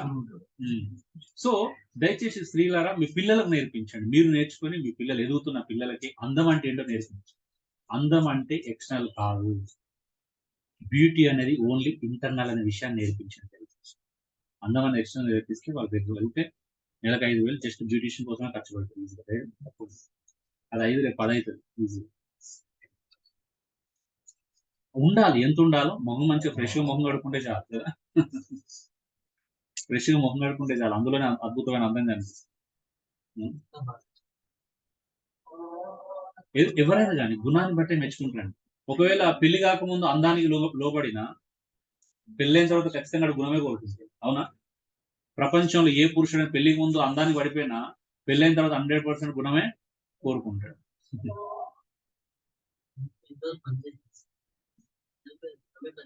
అవును. సో కాబట్టి అక్షయ అలంకారం మీద మీరు దృష్టి పెట్టాలి. మీ పిల్లలు కూడా నేర్పించాలి. చివరికి ఆరో పాయింట్ కూడా మనం చూద్దాం. ఏముంది ఇది అంట? చదవండి. అది దేవుని దృష్టికి మిగుల విలువ కలిగినది. ఎవరి దృష్టికి ఇది? ఈ అలంకారము ఎవరి దృష్టికి విలువ కలిగిందంటే దేవుని దృష్టికి అంట. మరి దేవుని దృష్టికి మిగుల విలువ కలిగిందని మనం ఎందుకు ఇవ్వలేకపోతున్నాం? దేని మీద దృష్టి పెట్టాలి ఇప్పుడు మనం? దేవుడే నేను నుంచి కోరుకుంటున్నాడు. ఇది కొంతమంది ఏమనుకుంటారు? అహంకారం అనుకుంటారు. ఇది పురుష అహంకారానికి సంబంధించింది కాదు. దేవుడే నేను అలా ఉండాలని కోరుకుంటున్నాడు. దేవుని దృష్టికి మిగుల విలువ కలిగింది ఏమందంటే, వాల్యుబుల్ థింగ్ అంటే ఏదైనా ఉంది అని అంటే నువ్వు లోపల అలంకరించుకోవడం, అక్షయ అలంకారాన్ని కలిగి ఉండటం. పురుషులారు మీ భార్యలకు అది కూడా నేర్పించాలి. భర్త యొక్క డ్యూటీ. అవునా? భర్త భార్యకి ఏమి నేర్పించాలి? అది నేర్పించాలి. పిల్లలకు నేర్పించాలి. తల్లిదండ్రులు పిల్లల్ని చెడగొట్టకూడదు. మన పిల్లలకు మంచి డ్రెస్సులు కొనివ్వడం తప్పు కాదు. నేను మంచి డ్రెస్సులు కొనివ్వకూడదని చెప్పట్లేదు. కానీ అందం అంటే ఏంటో వాళ్ళకి నేర్పించాలి. బ్యూటీ అంటే ఏంటిదో వాళ్ళకి నేర్పించాలి. అలంకరణ అంటే ఏంటిదో నేర్పించాలి. ఒకవేళ మనం బయట ఎంత అలంకరించుకున్న సాధు స్వభావం, మృదు స్వభావం లేదనుకో, తిరుగుబాటుతనం, రెబలియన్ స్పిరిట్ ఆడవాళ్ళ నుంచి అలా మంచిగా అనిపించదు కదా. ఆడవాళ్ళు మొగరాయిలాగా మాట్లాడితే బాగుంటుందా? ఆ కామ్నెస్ అంటే ఆ కామ్గా ఉండే గుణం చాలా అద్భుతమైనది. ఈరోజు స్త్రీలు అది చూడట్లేదు. స్త్రీలు చాలా ఫాస్ట్ అయిపోతున్నారు. నోరుకి మాటకు మాట అనేటువంటి దుస్థితి మనం చూస్తూనే ఉన్నాం. మాటకు మాట అనడం, నేను తక్కువ చదువుతున్నానా, లేకపోతే నాకేమైనా తెలివి లేదా, నాకు జ్ఞానం లేదా అనే మాటలు ఈరోజు చాలా మంది స్త్రీలు పలకడం కూడా మనం చూస్తున్నాం. అంటే నేను చదువుకోలేదా, నేను మాట్లాడకూడదా? మన దగ్గర కౌన్సిలింగ్ వచ్చిన వాళ్ళు ఒకసారి అన్నారు, అంటే నేను చదువుకోలేదా, నా భర్త కానీ నేను ఎక్కువ చదువుకున్నాను. సో పబ్లిక్ లో మాట్లాడుకోకుండా ఉండడం కూడా అలంకరణ.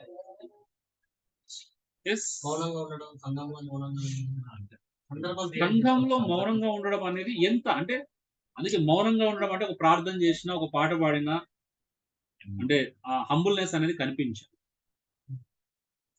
అది చూపించాలి, ప్రవర్తనలో చూపించాలి. ఇప్పుడు నేను పెద్దలకు రెస్పెక్ట్ చేస్తున్నప్పుడు ఇలా కాళ్ళ మీద కాలేస్తున్నాను అన్నారండి, అన్న కూర్చోండి అని అన్నాను. నా మాట చాలా మృదువుగా వచ్చినా నా ప్రవర్తనలో అది ప్రదర్శించలేదు అనుకో, దాని మర్యాద అన్నది ఎవరండి? అవునా? అంటే మాట ప్రవర్తన రెండు ఉండాలి, రెండిట్లో కనిపించాలి. బిహేవియర్ లోను మాటలోను అది ఖచ్చితంగా కనిపించాలి. ఈవెన్ భర్త తనను ఎంత ప్రేమించి ఎంత స్వేచ్ఛ ఇచ్చినా వాళ్ళ హద్దుల్లో వాళ్ళు ఉండాలి. బౌండరీ దాటకూడదు, ఆ బౌండరీ లైన్ దాటకూడదు అనేది బైబిల్ చాలా క్లియర్ చెప్తుంది. ఎఫెసీయుల రాసిన పత్రిక 5వ అధ్యాయం చివరిలో ప్రతి స్త్రీ అంట తన భర్త ఎడల భయము కలిగి ఉండున్నట్టు చూసుకోవాలి. ఎవరు జాగ్రత్త పడాలి? తన భర్త ఎడల ఏమో భయపడాలి. అప్పుడు ఆడపిల్లలు కూడా రేపు పెళ్ళైతే అదే నేర్చుకుంటారు. ఓకే, మా అమ్మ ఎంత అది ఉన్నా కూడా మా డాడీకి భయపడింది, నేను కూడా అలాగా నేర్చుకుంటారు. భయపడడం అంటే ఇది అవుట్ ఆఫ్ లవ్ నుంచి, అంటే ప్రేమతో కూడినటువంటి అది దైవికమైనటువంటి భయం గురించి మాట్లాడుతుంది. భయం అంటే ఇలా వనకడం గురించి కాదు, ఊరికే వనకడం గురించి కాదు.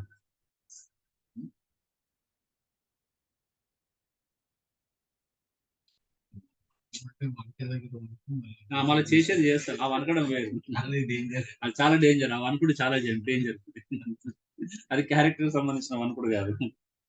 ఓకే, చూడండి, దేవుని దృష్టికి విలువగలిగినటువంటి అలంకారాన్ని మనం కలిగి ఉండడం చాలా, స్త్రీలు కలిగి ఉండడం చాలా ప్రధానమైనటువంటి విషయం. చూడండి, తర్వాత వర్షం చూస్తున్నాం. బ్యూటిఫై అంటే ఎలా అలంకరించుకోవాలో చెప్తున్నాడు. ఎలా అలంకరించుకోవాలి, ఎలా బ్యూటిఫై చేసుకోవాలి, ఎలాగంట? అటువలే పూర్వము దేవుని ఆశ్రయించిన పరిశుద్ధ స్త్రీలను తమ స్వపురుషులకు లోబడి ఉండుట చేత తమ్మును తాము అలంకరించుకునేది. ఒక పెళ్ళైన స్త్రీకి బ్యూటిఫై చేసుకోవడం అంటే ఏంటి, అలంకరించుకోవడం అంటే ఏంటిదంట? భర్తకు లోబడమే అంతే. భర్త లేని పిల్లలు ఏం కావాలి? తల్లిదండ్రులకి లోబడి ఉంటుంది కదా. బైబిల్ చాలాసార్లు చూస్తాం కదా, తల్లిదండ్రులు గణపరచు, తల్లిదండ్రులు సన్మానించు, తల్లిదండ్రులు గణపరచు దీర్ఘాయుష్మంతులు అవుతారు. పిల్లలారా మీ తల్లిదండ్రులకు లోబడి ఉండండి అనే మాటలు కొత్త నిబంధనలు కూడా మనం చాలాసార్లు రిపీట్ అయితే కొత్త నిబంధన సంఘానికి. అంటే పెళ్లి కాకపోతే పిల్లలు తల్లిదండ్రులు లోబడాలి, పెళ్లి అయితే ఎవరికి లోబడాలా? భర్తే. కొన్నిసార్లు పెళ్లి అయిన తర్వాత కూడా ఫ్రెండ్స్ కు లోబడే ఆ స్త్రీలు కూడా ఉన్నారు. అంటే నా ఫ్రెండ్, నా క్లోజ్ ఫ్రెండ్, చిన్నప్పటి నుంచి ఫ్రెండ్, మా బావ.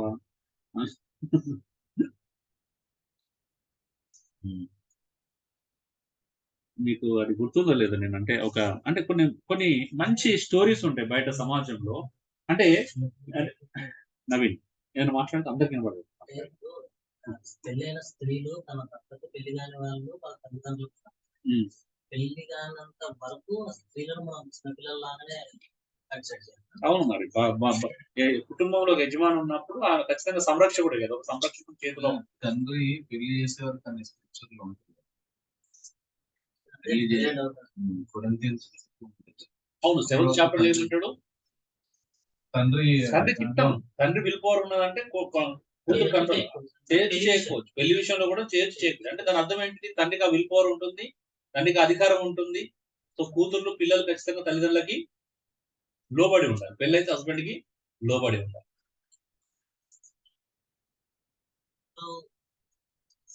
లో పెళ్లికి చేయడము, పెళ్లి తీయడము అంతా తండ్రి చూసుకున్నాడు, భర్త ఇక్కడికి వచ్చేసేటోడు. ఇజ్రాయెల్ వాళ్ళ దాంట్లో భర్త వచ్చేవాళ్ళు, భార్య వాళ్ళ దగ్గర పెళ్లి చేసి ఆ సందర్భం కొరింథీయులు రాసిన కొరింథీ ఇశ్రాయేల్ సంబంధించిన సందర్భమే కదా, అది జెంటైల్ సంబంధించినటువంటి విషయమే. కొరింథీలో ఇజ్రాయెలైట్ సంబంధించినటువంటి కాంటెక్స్ట్ ఏంటంటే, పౌలు యొక్క ఉద్దేశం ఏంటంటే అక్కడ పరిష్కృషన్ ఉంది కాబట్టి ఆ పరిష్కృషన్ దృష్టిలో పెట్టుకొని లోకం యొక్క నటన గతించుకోబోతున్నది. ఇలాంటి శ్రమలు ఉన్నాయి, అందరు పెళ్లి కాని వారు నాలాగా ఉండాలని కోరుకున్నారు. ఎందుకంటే పెళ్లి చేసుకున్న పాపం లేదు, కానీ అనవసరంగా భౌతికమైన శ్రమలు కలుగుతాయి. ఎందుకు శ్రమలు కలుగుతాయి అంటే అక్కడ ఉంది పరిష్కృషన్ కాబట్టి. పెళ్ళైనా కూడా ఆ సంతోషం ఉండదు, ఆ శ్రమలు ఉంటాయి కాబట్టి అప్పుడు పెళ్లి చేసుకోవద్దని చెప్తున్నాడు. సిచ్యువేషన్ వేరు అక్కడ. సో అంటే ఆలోచించండి, ఎలా అలంకరించుకోవాలి, ఎలా నేను బ్యూటిఫై చేసుకోవాలి అని అంటే భర్తకు లోబడి అంట. అటువల్ల పూర్వము దేవుణ్ణి ఆశ్రయించిన స్త్రీలు, ఏ స్త్రీల గురించి మాట్లాడుతున్నాడు? దేవుణ్ణి ఆశ్రయించిన పరిశుద్ధ స్త్రీలు అంట. పరిశుద్ధ స్త్రీలంతా కూడా ఏం చేయాలి? దేవుని ఆశ్రయించిన పరిశుద్ధ స్త్రీలు స్వపురుషులకు లోబడ్డారంట. ఎవరికి లోబడ్డారు? ఎంతమంది ఉంటారు ఒక స్త్రీకి స్వపురుషులు? ఒకడే ఉంటాడు. తండ్రి కూడా స్వపురుషుడు కాదు, అవునా? తండ్రి పెళ్ళైందంటే భర్త ఒకడే స్వపురుషుడు.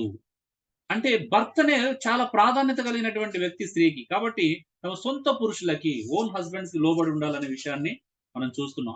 అలా లోబడి ఉండడమే నిజమైన అలంకరణ అంట. అలంకరణ అంటే ఏంటిది? అలా లోబడి ఉండడమే. మళ్ళీ ఇవి మళ్ళీ వెంటనే భార్య లేఖనం ఏం చెప్తున్నా, లోబడి మన చిటికలు లేచి బెదిరించకండి దయచేసి పురుషుల. ఇది ఒక పెద్ద ప్రాబ్లం, నేను ఇది కూడా చూస్తున్నాను. ఎందుకంటే పురుషులు ఏం చేస్తారంటే పెట్టిరైపోతారు. మళ్ళీ బైబిల్ ఏం నాకు లోబడి, నాకు మర్యాద లోబడి, నేను చెప్పినట్టు వినాలి. అంతే. మాట అంటే మాటే, మాట అంటే మాటే. బెదిరియకండి. ప్రేమతో లోబర్చుకోండి. ప్రేమించడం రాకపోతే నోరు నొప్పుకుంటాను అంతే, కానీ బెదిరియకు. నాకు ప్రేమించడం రాలేదనుకో నేను ట్రై చేయాలా. ఒకవేళ కోపడ్డా నా కోపం సరైనది కాదు అని ఒప్పుకోవాలా. అయితే చేయడం అవును. ఐజాక్ టాపిక్ ఎందుకు వచ్చింది? నాకు అనిపిస్తుంది.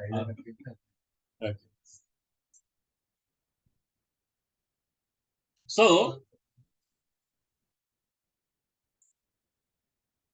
కాబట్టి పురుషులు బీ కేర్ఫుల్. ఎందుకంటే నేను ఇలా వాక్యం చెప్పినప్పుడు కొంతమంది పురుషులు వాళ్ళు ఈ వాక్యం తీసుకొని చూసినావా, ఈ రోజు వాక్యం ఏమి విన్నావు? ఇంటికి కనుక గొడవ ఏమి విన్నావు? ఈరోజు అన్న ఏం చెప్పిండు, ఈరోజు వాక్యం ఏమి విన్నావు? మరి అది లోబాడు. బెదిరియకండి దయచేసి, మీ డ్యూటీ కాదు. మీ స్త్రీలకు మాత్రమే చెప్తున్నాడు పౌలు. పేతురు పౌలు స్త్రీకి మాత్రమే చెప్తున్నాడు. మీకు తెలుసా ఒకరి వచనం ఒకరు చూపించకూడదనే విషయం? ఇప్పుడు నిన్ను వల్ల నీ పొరుగువాన్ని ప్రేమించడం అనేది నాకు సంబంధించి, నేను ప్రేమించాలి అంతే. రెండోది ఏంటిది? నీ పొరుగువాన్ని ఆశించకూడదని కూడా నాకు సంబంధించి. నీకు చెప్పకూడదు ఏమని, నిన్ను వల్ల నీ పొరుగువాన్ని ప్రేమించమని నీకు చెప్పకూడదు, నేను ప్రేమించాలి.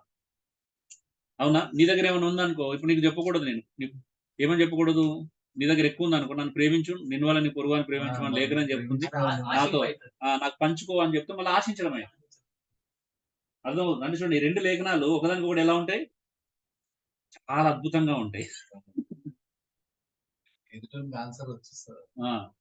అదే సామెత ఉంది కదా, ఇక్కడ ఫంక్షన్ లో అంటే వడ్డిస్తున్నప్పుడు ఒక ఆయన 2-3 ఎగ్గులు వచ్చినాయి అంటే పక్కనకి ఒకటే వచ్చిందంట. ప్రార్థన చేసి తినే టైంకి నా పక్కన చెప్తున్నాడంట, బ్రదర్ లేఖను నిన్ను వల్ల నీ పొరుగువాన్ని ప్రేమించమంటుంది అని చెప్పాడు. అప్పుడు ఆయన అన్నాడంట, బ్రదర్ నీ పొరుగువాన్ని ఏది ఆశించకూడదు కూడా లేఖనం చెప్పాడు. ఇప్పుడు అలాగే ఉంటది, ఎవడు మారడు. ఇప్పుడు అడగక ముందే నీ ఇవ్వాలి, అవునా? ఇస్తే ప్రాబ్లం ఉండదు. అంటే అలాగే స్వచ్ఛందంగా భార్య భర్తకు లోబడాలి, అలా అలంకరించుకోవాలి. అలాగే స్వచ్ఛందంగా భర్త భార్యకి ప్రేమించాలి, భర్త భార్యను ప్రేమించాలి. అంతేగాని భార్య కూడా డిమాండ్ చేయాలి, నన్ను మర్యాదగా ప్రేమించు. మర్యాద ప్రేమిస్తావా లేదంటే అది అర్థం ఉండదు దానికి. ప్రేమ అనేది డిమాండ్ చేసేది కాదు, అవునా? ఒబీడియన్స్ కూడా డిమాండ్ చేసేది కాదు, కానీ మన దగ్గర డిమాండ్ ఎక్కువ ఉంటుంది కదా. సో చివరి మాట, ఒక మాట చూద్దాం, తర్వాత మనం చూసినట్లయితే ఇంకేమంటున్నాడు? ఆ ప్రకారము శారగుణం అబ్రహామును యజమానుడని పిలుచుచు అతనికి లోబడి ఉండెను. మీరు యోగ్యంగా నడుచుకొనొచ్చు, ఏ భయమునకు బెదరుకుని ఎడల ఆమెకు పిల్లలు అవుదురంట. యోగ్యంగా నడుచుకోవడం అంటే ఏంటి? మేలు చేయడం కదా. ఏం చేయమంటున్నాడు? మీరు కూడా మేలు చేసిన ఎడల శారకు పిల్లలు అవుతారు. ఎలాగా? శారా అంటే అబ్రహాం ఏమని పిలిచిందంట? నా యజమానుడు అని పిలిచిందంట. ఈ రోజు పిలుస్తారు ఎవరు? పిలవలేదు. అరే అనకపోతే చాలు, అరే అనకపోతే చాలు. ఈరోజు అట్లా అంటే ప్రేమ పాలు ఈ రోజు ఎక్కువ అయిపోయినాయి. ఎంత ప్రేమ పాలు ఎక్కువైనా అంటే ఏం రా ఇంకా పోలేదు, ఇంకా రాళ్ళు ఎప్పుడు వస్తారు అనే దగ్గర వెళ్ళిపోయింది ఆ రోజు. ప్రేమ అట్లా దానివల్ల వీళ్ళిద్దరు మంచిగా ఉంటుంది కానీ కూడా చూసే వాళ్ళకి బాగుంటుంది. వాళ్ళిద్దరి మధ్యలో ఏమైనా ఉండండి సరే, ఏమన్నా మాట్లాడుకుంటే అలాంటి 4 గోడల మధ్యలో ఏమన్నా మాట్లాడి తన్నుకుంటారా, తిట్టుకుంటారా, అరే అనుకుంటారా, వస్తే అనుకుంటారా ఇష్టం. కానీ పిల్లల ఎదుట, సమాజం ఎదుట మనం ఒక మంచి మాదిరి కథని ఖచ్చితంగా ప్రదర్శించాలి, చూపాలి. సో యజమానుడు అని పిలిచిందంటే ఇప్పుడు అలాగే అంటే ఒక స్త్రీ భర్తను కూడా అంత రెస్పెక్ట్ ఇవ్వాలి కదా, అంత మర్యాద ఇవ్వాలి, అంత గౌరవం ఇవ్వాలి. అంటే ఒక యజమానికి ఇచ్చే గౌరవం, ఒక మర్యాద, విలువ భర్తకి ఇవ్వాలి. చిన్నప్పుడు మీరు అంటే సినోనిమ్స్ వర్డ్స్ నేర్చుకున్నారు కదా, పర్యాయ పదాలు కదా. భర్త అంటే భర్త అంటే నాదుడు, మగాడు, వల్లభుడు, ప్రియుడు, ప్రభువు, ఏలినవాడు. ఎందుకు నేర్చుకున్నారు అవన్నీ? ఇన్ని రకాల పదాలు ఉంటాయని తెలుసుకోవడానికి.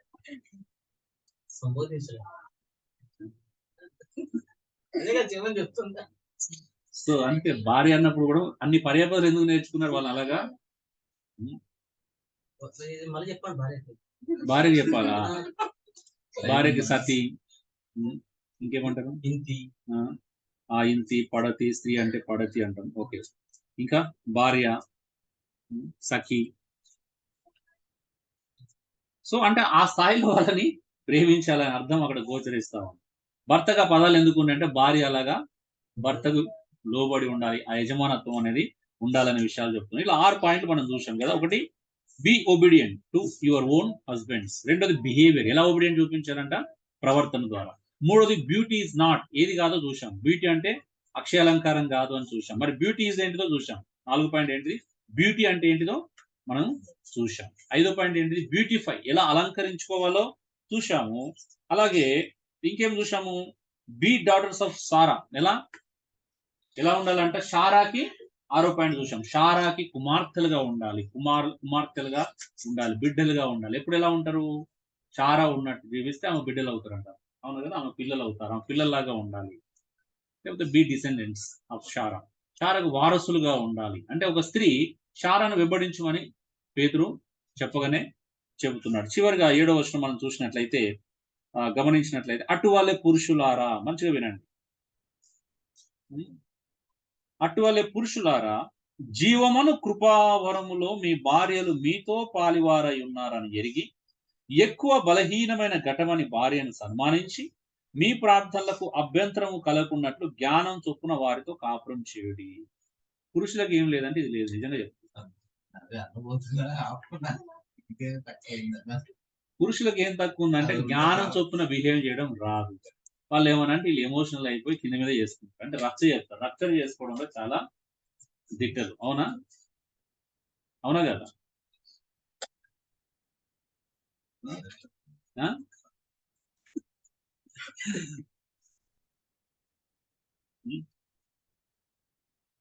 సో దేవుడు పురుషులకి ఒక అద్భుతమైన విషయం చెప్తున్నాడు. ఏమని చెప్తున్నాడు అంటే, జ్ఞానం చొప్పున కాపురం చేయమంటున్నాడు. అవునా, ఎందుకు?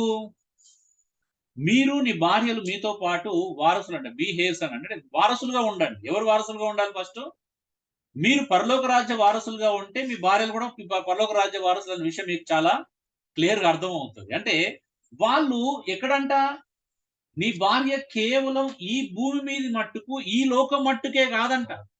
ఎప్పటి వరకు? జీవన కృపావరం విషయంలో. అంటే వాళ్ళు కూడా కృపావరం పొందుకున్నారు. ఏం కృపావరం? రక్షణ అనే కృపావరం పొందుకున్నారు. వాళ్ళు పరలోక రాజ్యంలో మనతో పాటు ప్రవేశిస్తారు. అక్కడ కూడా వాళ్ళు ఎవరంటే మనకి పాలిభాగస్తులు. పాలిభాగస్తులు అంటే భార్య భర్తలు కాదు, మళ్ళీ అక్కడ భార్య అవుతుంది అనుకున్నారు. ఓపిరిజం అవుతుంది మనకు. ఆయనకి ఇక్కడ కూడా ఇద్దరు ముగ్గురు సరిపోలేదంటే అక్కడ కూడా కావాలనుకుంటున్నాడు భార్య. సో భార్య అంటే అక్కడ భార్య కాదు. పరలోకంలో భార్యలు పెళ్లికి ఇవ్వడం, పెళ్లిళ్ళు చేసుకోవడం ఉండదు. అక్కడ భార్యలు ఉండరు కదా, ఇచ్చిపుచ్చుకోవడాలు ఉండయి. అయినప్పటికీ ఎక్కడ పాలిభాగస్తులు? వాళ్ళకి పరలోక రాజ్యాన్ని పంచుకోవడంలో పాలిభాగస్తులు. ఆమె దేని పంచుకోవడంలో పాలిభాగస్తులు? ఆ నిత్య రాజ్యాన్ని, పరలోక స్వాస్థ్యాన్ని పంచుకోవడంలో మీ భార్యలు మీతో పాటు పాలిభాగస్తులని ఫస్ట్ గ్రహించండి. ఎంతమంది నమ్ముతున్నారండి? ఎంతమంది పురుషులకి కాన్సెప్ట్స్ ఉంది అంటే ఎంతమందికి ఉంది చెప్పండి? నా భార్య కూడా నాతో పాటు ఇక్కడి వరకే కాదు, రేపు పరలోకంలో కూడా నా పాలిభాగస్తురాలు. టీచింగ్ అంటే చెప్పలేదు, నేనైతే వినలేదు.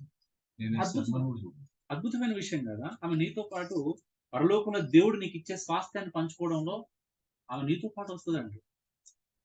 మీరేమనుకుంటారు, ఉంటే పోదాం, లేకపోతే కోపం వస్తే విడాకులు ఇచ్చేద్దాం అనుకుంటున్నాం. సీరియస్ ఈ దుస్థితి మహారాలా, భరించాలా? నచ్చదు, కొన్నిసార్లు ప్రాబ్లమ్స్ ఉంటాయి. అవునా, మనల్ని అర్థం చేసుకోరు, అయినా కూడా భరించాలి. ఎందుకంటే వాళ్ళు ఇప్పటి వరకే కాదు, వాళ్ళు పరలోక రాజ్యం వచ్చినా కూడా ఆ పరలోక రాజ్యంలో నిత్య రాజ్యాన్ని, నిత్య స్వాస్థ్యాన్ని మనతో పంచుకునే వాళ్ళందరూ కూడా. మరి భార్య పట్ల నువ్వు ఎలా ఉండాలంట?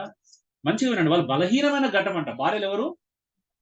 బలహీనమైన ఘటం. ఘటం అంటే ఏంటిది? కుండ, పాట్. బలహీనమైన ఘటం ఏంటంటే పాట్, కుండ. కుండను ఎలా తీసుకెళ్ళాలి? ఇట్లా దోసేయచ్చు కదా, ఇష్టం ఉన్నట్టు దోసేసి అలాగే ఉంటది కదా. మళ్ళీ ఇప్పుడు కుండలో నీళ్లు పెట్టుకున్నాం సండే సమ్మర్ లో, బిందె దించినట్టు కుండ దించగలుగుతామా? బిందెను పెట్టినట్టు కుండను పెట్టగలుగుతామా? బిందె ఎలా పెట్టినట్టు కుండలు చిన్నప్పుడు మన ఊర్లలో ఏం పెట్టుకుంటాం కదా, ఒక రౌండ్ చక్రం లాగా అంటే చేసుకొని క్లాత్ తో చుట్టుకొని దాని మీద పెడతాం. ఎందుకంటే అది అక్కడైతే పొందికగా ఉంది. అవునా, అలా పెడితే ఏమవుతుంది? అటు ఇటు కలుగుతుంది. లేకపోతే మన ఊర్లలో ఏం చేస్తాం, ఒక మట్టి తీసుకొచ్చి మట్టి పోసి దాన్ని కొంచెం హోల్లా అంటే దాన్ని ఇట్లా కొంచెం లోపలికి వచ్చి అందులో కుండ పెడతాం. అవునా, అంటే కుండను ఎంత కేర్ గా తీసుకుంటామో, మన కుండను ఒక రకంగా ఎంత జాగ్రత్త వహిస్తామో, హ్యాండిల్ విత్ కేర్ కదా. అద్దాలను చూసుకున్నట్టు అద్దం. నిజంగా భార్య అంటే ఒక అద్దం లేదా కుండ లాంటిది. ఇప్పుడు పోలిక ఒకవేళ ఉంటే అద్దం లాగా మనం చూసుకోవచ్చు, అద్దంతో పోల్చుకోవచ్చు. ఒక బలహీనమైన ఘటం అని ఎరిగి జ్ఞానం చొప్పున కాపురం చేయమంటున్నాడు. స్త్రీలు బలహీనమైన ఘటాలంటే దేని గురించి మాట్లాడుతున్నారు ఇక్కడ? ఎమోషనల్ వీక్ వాళ్ళు, ఫిజికల్ గా వీక్. రెండు విషయాలు గుర్తుపెట్టుకోండి. స్త్రీలు ఎమోషనల్ గా వీక్ ఉంటారు, భావోద్రేకాల పరంగా చాలా సెన్సిటివ్, సున్నితంగా ఉంటారు. అలాగే ఫిజికల్ గా కూడా చాలా సున్నితంగా ఉంటారు. మరి మీరు ఇష్టం ఉన్నట్టు పురుషులు మీద పడి కొడితే ఎట్లా? పురుషుడేమో ఫిజికల్ గా స్ట్రాంగ్ ఉంటాడు, పురుషుడు ఎమోషనల్ గా స్ట్రాంగ్ ఉంటాడు, ఫిజికల్ గా స్ట్రాంగ్ ఉంటాడు. కానీ స్త్రీ ఎమోషనల్ గా మరి ఫిజికల్ గా వీక్ ఉంటుంది. అలా అని చెప్పేసి స్త్రీ మెంటల్ గా వీక్ ఉండదండి. స్త్రీ పురుషుని కంటే మెంటల్ గా చాలా చాలా స్ట్రాంగ్. తెలుసా ఎంత స్ట్రాంగ్ అంటే, ఒక స్త్రీ, ఒక అమ్మాయి 16 సంవత్సరాలు పెళ్లి చేసి 18 సంవత్సరాలకు ఇద్దరు పిల్లలు కానీ 21 సంవత్సరంలో వాళ్ళ హస్బెండ్ చనిపోయినా కూడా ఈమె 70-80 సంవత్సరాలు బ్రతకగలిగే అంత స్ట్రాంగ్ గా. అదే పురుషునికి ఆ వయసులో కానీ పిల్లలు కొట్టి భార్య లేదనుకో కింది మీద అయిపోతాడు, ఇంకో పెళ్లి చేసుకోకపోతే బ్రతకలేడు. అందుకే పురుషునికి ఏంటి తెలుసా, ఒకవేళ చిన్న వయసులో భార్య చనిపోయిందంటే 3 ఆప్షన్స్ ఉంటాయి పురుషునికి. ఏంటి తెలుసా? అయితే వెంటనే పెళ్లి చేసుకోవాలి వాడు, లేదంటే చనిపోవాలి, ఇక్కడ నుంచి వెళ్ళిపోవాలి భూమికి వెళ్ళి. లేదంటే ఈ రెండు జరగలేదంటే ఖచ్చితంగా వాడు తన జీవితాన్ని వాడు పాడు చేసుకోవడం ప్రారంభిస్తాడు, అడిక్ట్ అయిపోతాడు. త్రాగుడుకో, తిరిగిపోతాననుకో, దేనికో అడిక్ట్ అయిపోయి జీవితాన్ని పాడు చేసుకుంటాడు. ఎందుకంటే పురుషుడు అంత స్ట్రాంగ్ కాదు. నేను ఎంత వీక్ తెలుసా మెంటల్ గా పురుషుడు. నేను చాలా మంది పురుషులను చూశాను నా లైఫ్ లో. అరే ఎంత వీక్ అనిపిస్తుంది పురుషుడు, ఎంత వీక్ అని అంటే భార్య లేకపోతే ఒక్క క్షణం కూడా ఉండదు. అంటే ఇంకొక రకంగా చెప్పాలంటే పురుషుడు డిపెండెంట్, స్త్రీ ఇండిపెండెంట్. వాస్తవం చెప్పాలి, అన్ని పనులలో స్త్రీ వెరీ ఇండిపెండెంట్, పురుషుడు డిపెండెంట్. స్నానానికి నీళ్ళు పెట్టాలా, టవాల్ వేయాలి, సబ్బు తీసుకురావాలి, బయటకు వస్తే టిఫిన్ తీసుకొచ్చి పెట్టాలా, అంటే ఏమంటారు బ్యాగ్ ఇవ్వాలా, షూ ఇవ్వాలి, సాక్స్లు ఇవ్వాలా, కొబ్బరి నూనె ఎక్కడ ఉందో ఇవ్వాలి, అక్కడే ఉంటది, కొబ్బరి నూనె ఇవ్వాలా, అన్ని ఇవ్వాలా, దువ్వెని ఇవ్వాలా చేతికి. అంత డిపెండెంట్ పురుషుడు. ధైర్యం గుర్తుపెట్టుకోండి బ్రదర్స్ అండ్ బ్రదర్స్. ఒకవేళ నీ భార్యకు నువ్వు విడాకులు ఇచ్చినా నీ భార్య బ్రతకగలుగుతుంది ఒంటరిగా, నువ్వు మాత్రం బ్రతకలేవు. ఖచ్చితంగా పిచ్చోన్ అయితే, లేకపోతే దేనికన్నా వ్యసన పడవు. డౌట్ లేదు అందులో నాకైతే. నిజమేనా? కొన్ని లైవ్ ఎగ్జాంపుల్స్ ఉన్నాయి. నువ్వు ఛాలెంజ్లు చేసి చిటికలు వేసి ఎంతసేపు అని విడాకులు ఇచ్చినా కూడా నీ భార్య మంచిగానే ఉంటది, నీ పిల్లలు మంచిగానే పెంచుతుంది, నువ్వే ఉండలేవు. నీకు మళ్ళీ పెళ్లి కావాలి లేకపోతే. అవునా? అందుకే చూడు వృద్ధాప్యంలో కూడా చూడు, మనం అమ్మలను చూసినందుకు తాతలను ఎవరు చూసుకుంటారు నాకు తెలుసు. మీరు అమ్మల్ని ఎక్కువ చూసారా, తాతలను ఎక్కువ చూసారు? అమ్మలో ఎక్కువ మంది లైఫ్ లో ఉంటారు, కానీ తాతలు మనకు చాలా రేరు. ఆ బతికినంటే గ్రేట్, తాత బతికిందంటే. నాకు మా తాత ఎట్లుండో తెలియదు, మాకు తాత తెలియదు, నిజంగా మా తాత తెలియదు. ఏ తాత తెలియదు, ఈ తాత తెలియదు, ఆడ తాత తెలియదు, ఇద్దరు తాతలు. మా తాతలు మమ్మల్ని ఎత్తుకోవడం తెలియదు, మమ్మల్ని లాలించడం తెలియదు. అమ్మమ్మ తెలుసు, నానమ్మ తెలుసు. నానమ్మ మొన్నటి వరకు 2006-07 వరకు తెలుసు. అంటే మేము చాలా పెద్దోళ్ళం నానమ్మ చూసి. నిజంగా తెలియదు తాత అంటే అలా ఉంటాడు, తాతతో ఆడుకున్నా తెలియదు. సో ఎందుకు మీరు చూడండి, ఒక వయసు అయిపోయిన తర్వాత కూడా మీరు చూడండి, ఒకవేళ భార్య చనిపోతే ముసలోళ్ళు తొందరగా రోగరస్తులే చనిపోతారు ముసలోళ్ళు. అవునా? మగవాళ్ళు అయితే మంచాన పట్టేస్తారు ఇమీడియట్లీ, ఉండలేరన్న. పేరు బ్రదర్స్ గుర్తుపెట్టుకోండి, స్త్రీ శారీరకంగా బలహీనరాలు, ఎమోషనల్ గా భావోద్రేకాల పరంగా చాలా బలహీనరాలు. అందుకే స్త్రీ ప్రాక్టికల్ గా థింక్ చేయదు. ఇప్పుడు సపోజ్ నువ్వు ఆఫీస్ నుంచి 5 గంటలకు ఇంటికి వస్తున్నావు అంటే 5 గంటలకే చూస్తుంది. నాకు ట్రాఫిక్ జామ్ అయింది, నేను అక్కడ ట్రాఫిక్ సిగ్నల్ పడింది, నేను అందుకే లేట్ అయ్యాను, ఆఫీసర్ మమ్మల్ని, నేను బయటకు వచ్చిన టైంకి మా సార్ పిలిచి ఒక 5 నిమిషాలు మాట్లాడాడు. Nothing doing. అవన్నీ నాకు చెప్పకండి. 5 గంటలు నేను ఉండాలన్నా. ఎందుకంటే వాళ్ళకి ఎమోషన్. అదే ఆ పురుషులకి ఆ జ్ఞానం లేదని చెప్తున్నాను రా. పురుషులకు ఏం లేదంటే ఆ జ్ఞానం లేదు. పురుషులకు ఉన్న ప్రాబ్లం ఏం తెలుసా, వీళ్ళు 5 గంటలు 6 అవుతుందని తెలిసి 5 గంటలకే వస్తారని చెప్తారు, నమ్మించి ఇలా నువ్వు సాటిస్ఫై చేయాలని చూస్తారు. కానీ స్త్రీ ఎప్పుడు కూడా అలా సాటిస్ఫై అవ్వదు.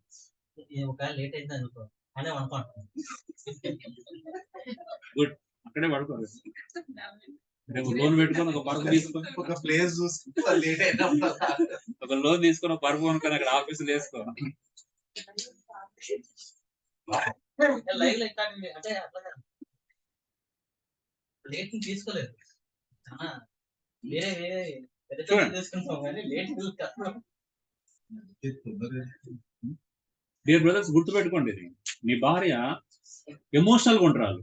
వాళ్ళకి ఏం కావాలి, ఎమోషనల్గా ఉంటారు కాబట్టి ఇప్పుడు ఒకవేళ ఏదైనా కావాలనుకున్నా నాకు డబ్బులు లేవు, అకౌంట్లో డబ్బులు లేవని కూడా వాళ్ళకి నచ్చదు. అది తెలివిగా బిహేవ్. అలాంటి చోట్ల ఏం చేయాలా, పర్సనల్ అండి వాళ్ళ ముందు చెప్తే వల్ల బాగుండదు. పురుషులందరూ నన్ను పర్సనల్ గా కాంటాక్ట్ కావచ్చు ఇలాంటి విషయం. సరే నాకు డబ్బులు లేవు, ఆ టైంలో భార్య వచ్చి నాకు చీర కొనమన్నది, లేకపోతే షాపింగ్ తీసుకెళ్ళమన్నది, లేదా ఊరు తీసుకెళ్ళమని, అప్పుడు ఏం చేయాలి మరి నన్ను అడగండి. నేను చెప్తాను.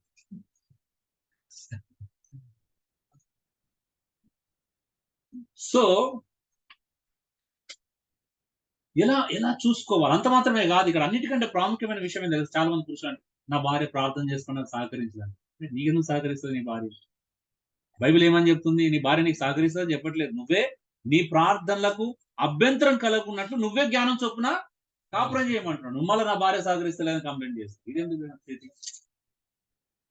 పోనీ పెళ్లి కాకముందు నీ తల్లిదండ్రులు సహకరించినా ప్రార్థన చేసుకుంటా అంటే సహకరించలే కదా.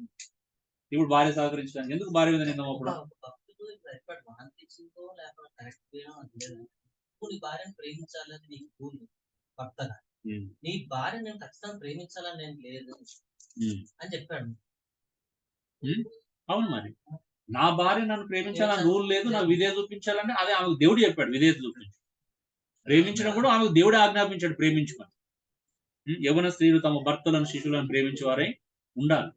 సో అది వాళ్ళ డ్యూటీ, నా డ్యూటీ నేను చేయాలి.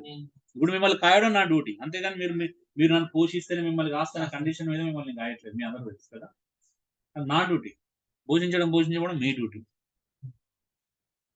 నా డ్యూటీ నేను సక్రమంగా చేస్తున్నాను. నా ధర్మం, నా విధి, నా కర్తవ్యం నేను సక్రమంగా నిర్వర్తిస్తున్నా లేదో అంటే నా వరకు. మీరు చూసుకోకపోతే దేవుడు మిమ్మల్ని అడుగుతాడు, అది మీకు సంబంధించిన విషయం. మీరేం చేస్తున్నారు మిమ్మల్ని అడుగుతారు, మీరు లెక్క అప్పగించు. అలా అని చెప్పేసి అది ఎవరి బాధ్యత స్వచ్ఛందంగా చేయాలి. ఎలా చేయాలి? ప్రేమతో చేయాలి, వాలంటీర్లుగా చేయాలి. అంతేగాని బెదిరిస్తేనే లేదు మీరు కానుక పెట్టి మీరు ఇప్పుడు వసూలు చేయండి, మీరు ఏకపోతే అడగండి అన్నారు. ఆ పని నేను చేయలేనని చెప్పి నా వల్ల అట్లా వసూలు చేస్తేనే ఇస్తా అంటే నాకు ఆ వసూలు వద్దు. దానికంటే నేను ఒక పూట తక్కువ తింటాను. కొన్ని ఇంకా వేరే ఖర్చులు ఉంటే తగ్గించుకోవడం ట్రై చేస్తాను. ఇంకేమైనా మార్గాలు ఉంటే వెతుకుంటాను. వెతుకున్నాం ఆల్రెడీ దేవుని కృపను బట్టి. ఇప్పుడు ఒక 4-5 భోజనాలు పెడుతున్నాం మా ఇంట్లో, పేమెంట్ తీసుకో. నిజమే, నా వల్ల కావట్లేదు. కొన్ని నెలల నుంచి వెళ్ళి నేను ఎప్పటి నుంచి స్ట్రగుల్ అవుతున్నాను, అప్పటి నుంచి వెళ్ళి ప్రార్థన చేసుకుంటాను. నాకు తమ్ముడు వెంటనే మా ఆఫీస్లో ఇద్దరు ఉన్నారండి, ఇద్దరితో స్టార్ట్ అయింది. ఒక్కరితో స్టార్ట్ అయింది ఫస్ట్. ఒక ఇద్దరు ఉన్నారు, అన్నం పెట్టుతా అంటే పడుకోవడానికి వాళ్ళ ఆఫీస్ ఉంది కానీ తినడానికి వాళ్ళు బయట హాస్టల్లో తినలేకపోతున్నారు. సరే ఇద్దరు తీసుకురా అంటే మా ఇంట్లో తినడం ప్రారంభించారు. 2, 3 అయ్యారు, 4 అయ్యారు, 5 అయ్యారు. ఇప్పుడు ఎక్స్ట్రా 2 వస్తున్నారా, 7 ఈ రోజు నుంచి 7 మెంబర్స్. సరే ఆ 7 మెంబర్స్ రెగ్యులర్ రారు మాకు తెలుసు. 15 రోజులు 20 రోజులు వచ్చినా ఎంతో కొంత నాకు కొద్దిగా రెంట్ వరకు వెళ్ళినా నేను కొంచెం ఊపిరి పీల్చుకుంటాను. కానీ సరిపోదు, నాకు ఎంతైనా సరిపోదు పరీక్షలో ఉన్నప్పుడు. అంటే మనం బెదిరించలేము. నా భార్య, నా తల్లి అందరు సహకరిస్తున్నారు. శేఖరు, సునీత, మేము ట్రైనింగ్ వెళ్ళినప్పుడు ఆమె 5గురికి వండి పెడుతుంది. అంటే అందరం కోఆపరేట్ చేసుకోవడం ద్వారా మా ఫ్యామిలీ నడుస్తుంది. మా ఫ్యామిలీ అంతా సపోర్ట్ చేయడం ద్వారా నడుస్తుంది. వాళ్ళు ఇప్పుడు 7గురికి వండి పెట్టాలి. ఇప్పుడు మేము అందుకే బ్యాలెన్స్, ఎవరైనా ఒకరు ఖచ్చితంగా ఉండాల్సిందే. అయితే సునీత ఉండాలి, లేదంటే నా భార్య ఉండాలి. ఎటు అనుకోవాలి, నేను పరిచయకి వెళ్తే సునీత ఉండాలి. సునీత అందుకే మేము బయటకు వచ్చినప్పుడు సునీత 10 రోజులు పోయినా మాకు ప్రాబ్లం ఉండదు మేము ఉన్నప్పుడు. సో బ్యాలెన్స్ చేసుకుంటున్నాం. అంటే ప్రేమను పంచుకుంటూ బాధ్యతలను సక్రమంగా నిర్వర్తించుకుంటూ వెళ్తున్నాం. ఇంకేమైనా చేయడానికి ప్లాన్ చేస్తున్నాం. ఇంకా ఇప్పుడు ప్రాపర్ గా దానికి ఇంకేం ప్లాన్ చేయలేదు, చాలా ఇన్ఫార్మల్ గా వెళ్తుంది. అంటే మేము మెనూ ఏం తయారు చేయలేదు, ఈ రోజు ఇది పెడతాం, ట్యూస్డే ఇది పెడతాం అని ఇంకేం మెనూ తయారు చేయలేదు. అనిపించింది నాకు ఇప్పుడు మెనూ తయారు చేయాలని. నిన్ననే అనుకున్నా నైట్ వచ్చినప్పుడు ఒక మెనూ పెడితే బాగుంటుంది. మళ్ళీ నా భార్య, నా కుటుంబంలో బలహీనతలు తెలుసు కాబట్టి మెనూ కార్డు పెడితే వాళ్ళు ఫాలో కావడం కూడా తెలుసు నాకు.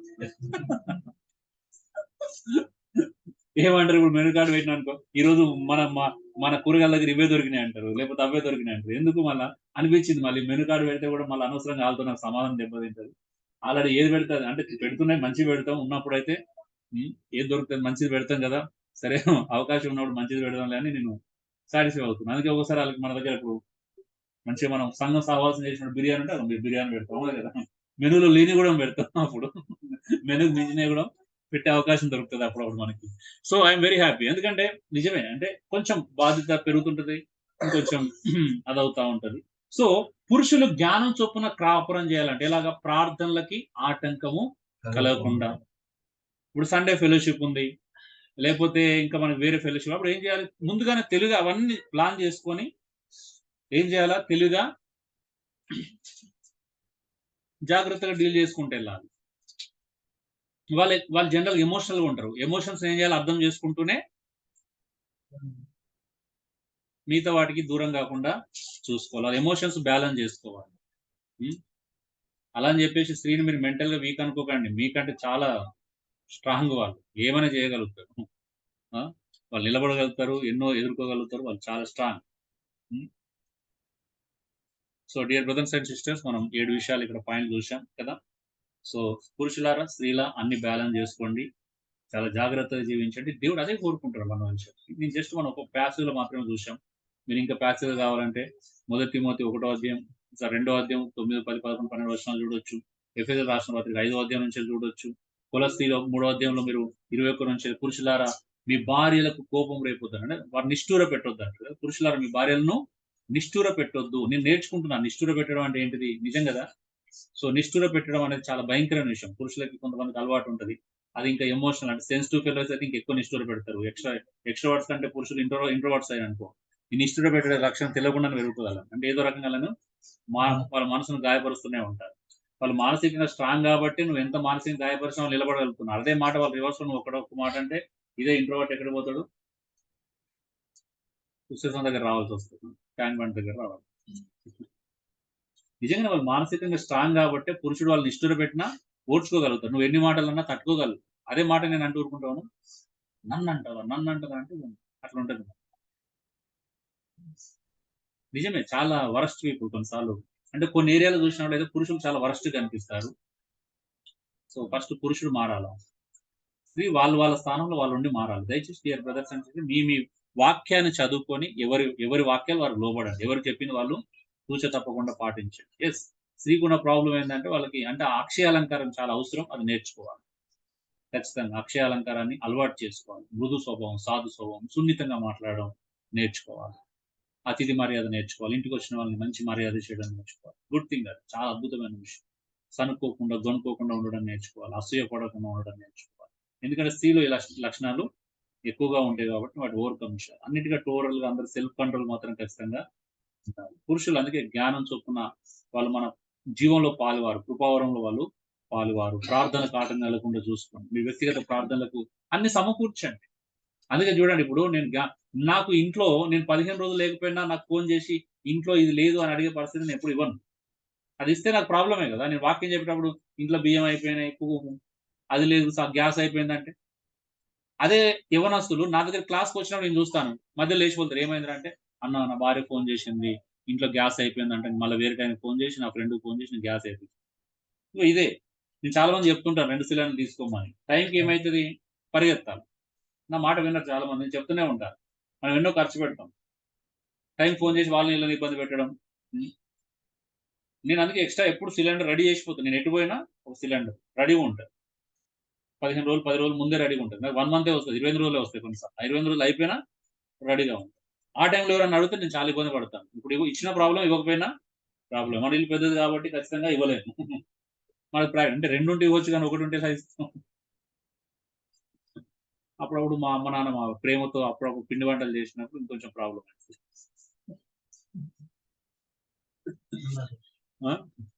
తొందరగా అయిపోతుంది. సో ఎనీహో ఏదేమైనా కానీ పురుషులారా జ్ఞానం చొప్పున కాపురము చేయండి. నేను కూడా నేర్చుకుంటున్నా, నాకు కూడా కోపం వస్తుంది, ఆవేశం వస్తుంది. నేను అన్నిట్లో పర్ఫెక్ట్ అని మీకు చెప్పట్లేదు. సో సడన్ గా ఏమైనా ఇట్లా జరిగినప్పుడు మళ్ళీ ఆలోచిస్తాను, సరిగా నడవని అని చెప్పేసి. ఓకే, అన్ని సమకూర్చండి, ప్రొవిజన్స్ అన్ని సకాలంలో అందించారనుకో ఏ భార్య కూడా మీ దగ్గర గొడవ పెట్టరు. వాస్తవం చెప్పాలని అడగక ముందు అన్ని తెచ్చిపెట్టారనుకో సమస్యలు. అప్పుడు మీరు ప్రశాంతంగా బైబిల్ చదువుకోవచ్చు, ప్రశాంతంగా ప్రార్థన చేసుకోవచ్చు. ఏ రోజు పనులు ఆ రోజు అన్ని సమకూర్చింది అనుకో, మీకు డిస్టర్బెన్స్ ఉండదు కదా, మిమ్మల్ని ఎవరు డిస్టర్బ్ చేయరు. మీ పనులు మీరు చేసుకోవచ్చు. చాలా మంది పురుషులు అలా ఉండరు కాబట్టి ఇంట్లో గొడవలు అయితాయి, ప్రాధాంతాలు అయితాయి, టైం పరిగెత్తురాలు ఉంటాయి. ఇక కోపం వచ్చి నన్ను బైబిల్ చదువుకోనివ్వట్లేదు, నన్ను ప్రార్థన చేసుకొనివ్వట్లేదు, బయట అనుకుంటే ప్రయోజనం కూడా ఉండదు. Thank you. సో కొన్ని రీజన్స్ మాత్రమే చెప్పారు, మనకు చాలా రీజన్స్ ఉంటాయి, అలాగా చాలా కారణాలు ఉంటాయి. మీరు అర్థం చేసుకుంటారు నమ్ముతున్నాను.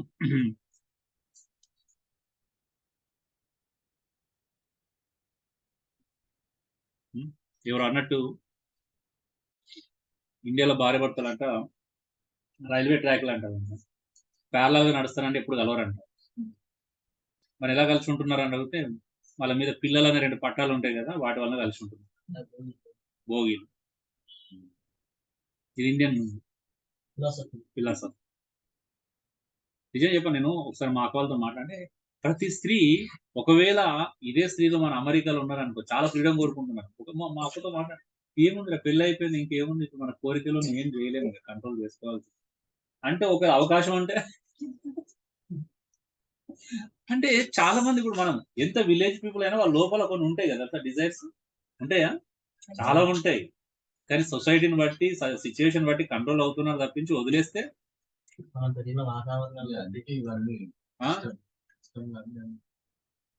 వదిలేస్తే అంతే సంగతులు. నిన్న ఒక జడ్జ్ ఏమని చెప్పింది తెలుసా, ఒక లాయరా నిన్న ఒక అద్భుతమైన స్టేట్మెంట్ చేసి, అది జనరల్ గా వింటే కొంతమంది ఫెమినిస్టులకు నచ్చదు, కానీ ఆమె ఏమని తెలుసా, ఒక మాట చెప్పి నేను ముగిస్తున్నాను. ఏమంటారు, ఒక ఆడపిల్లను స్వేచ్ఛనిచ్చి బయటకు వదలడం ఎద్దును బయటకు వదిలినట్టే అంటారు. ఒక ప్రొఫెషనల్ లేడీ అన్న నిన్ననే చదివాను ఆర్టికల్, వీడియో కూడా ఉంది, నేను ఒక షేర్ చేసిన అని నిదానం ఉందా, మీ ఫోన్లో పంపించినట్టు. అంటే ఉండిపోవడానికి నాకు గుర్తుపెట్టుకో, నేను అన్ని ఆమె పంచుకుంటే, ఎందుకంటే ఆమె చూడాలని కాదు, మళ్ళీ ఎప్పుడైనా కావాలని నాకు దొరకడానికి కోసం ముందు ఉంటది చూడు. సో అంటే ఎందుకు అనంటే ఈ రోజు తల్లిదండ్రులు ఆ విపరీతమైన స్వేచ్ఛనిచ్చి కంట్రోల్లో పెట్టకపోవడం ద్వారా వచ్చే నష్టాల గురించి మాట్లాడిందా, ఎంత భయంకర నష్టాలు ఉంటాయి అని చెప్పి.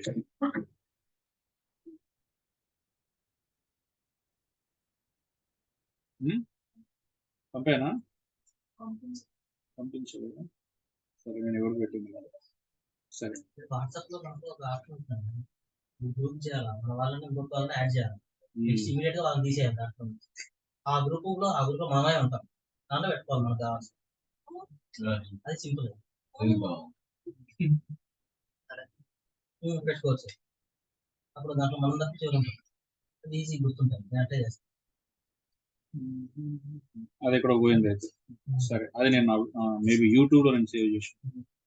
So dear brothers and sister, బాగా గుర్తుపెట్టుకోండి, ఆడపిల్లల్ని అంటే నేర్పించకపోతే అంతేనంట, కళ్ళెం వేయకపోతే ప్రపంచంలో ఏది కంట్రోల్లో ఉండదు, ఆగదు. కళ్ళెం అనేది కంపల్సరీ, నోడు కావచ్చు, అమ్మాయి కావచ్చు, ప్రూవ్ అయిపోతుంది. ఇంగ్లాండ్ లాంటి అమెరికా లాంటి దేశంలో ప్రూవ్ అయిపోతుంది. సో అంటే మనది కొంచెం బయటపడేది అంటే మనది కొంచెం ఇప్పుడు గ్లోబల్ అయినాక ఇట్లా అయింది.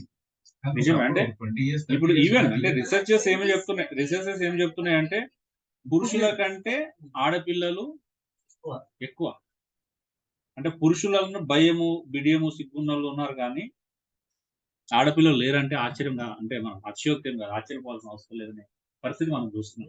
నేను ఆర్టికల్ చదివాను, చాలా కోవిడ్ బిహేవియర్ స్ట్రక్చర్స్ మర్చిపోయినారు పిల్లలు, అవును, ముఖ్యంగా ఎస్పెషల్లీ గర్ల్స్ అంట.